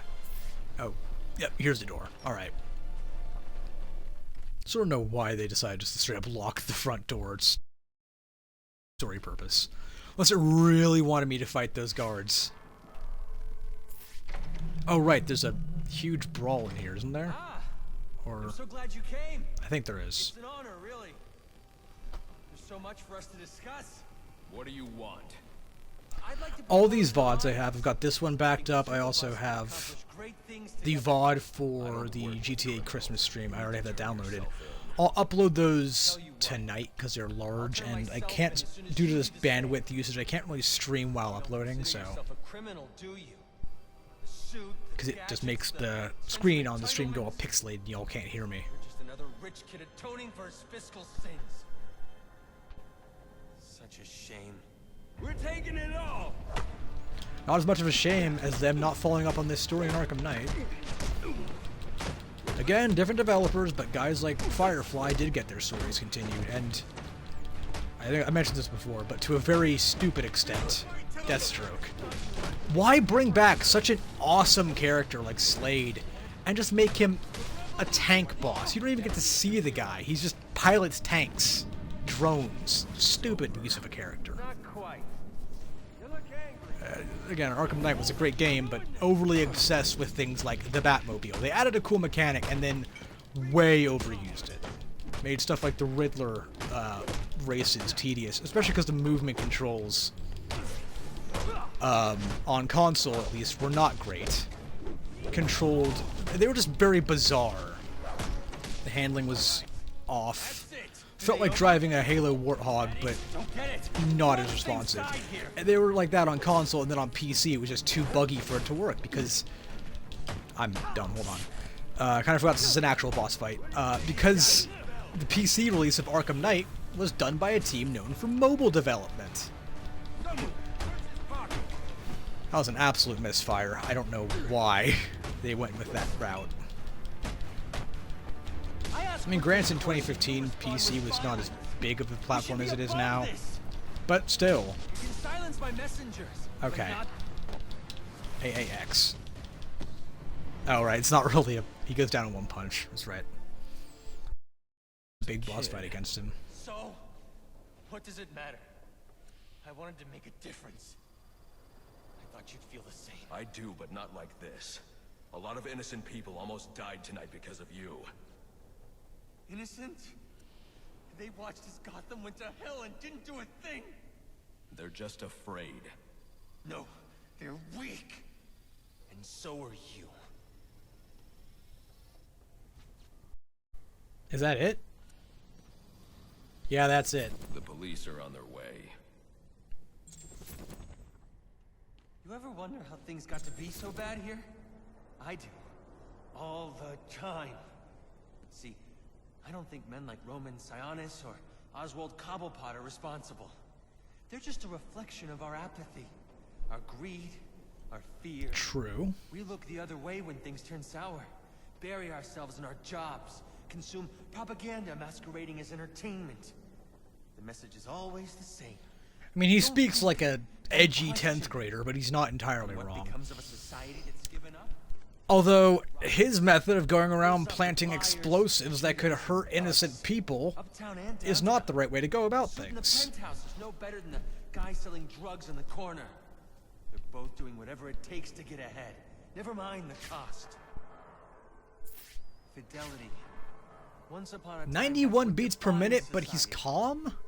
Huh? That doesn't seem like that matches up all that well. To protect and provide. We took shelter from the darkness and the things that roamed it. Community meant progress. But now, it's all backwards. We worship at the altar of competition. We build fortresses around ourselves. I'm just gonna hear this guy out and then end the stream. It's been fun. We have become the things we feared.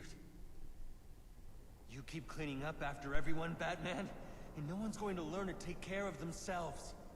The ones that don't hate you, they'll start to rely on you, depend on you.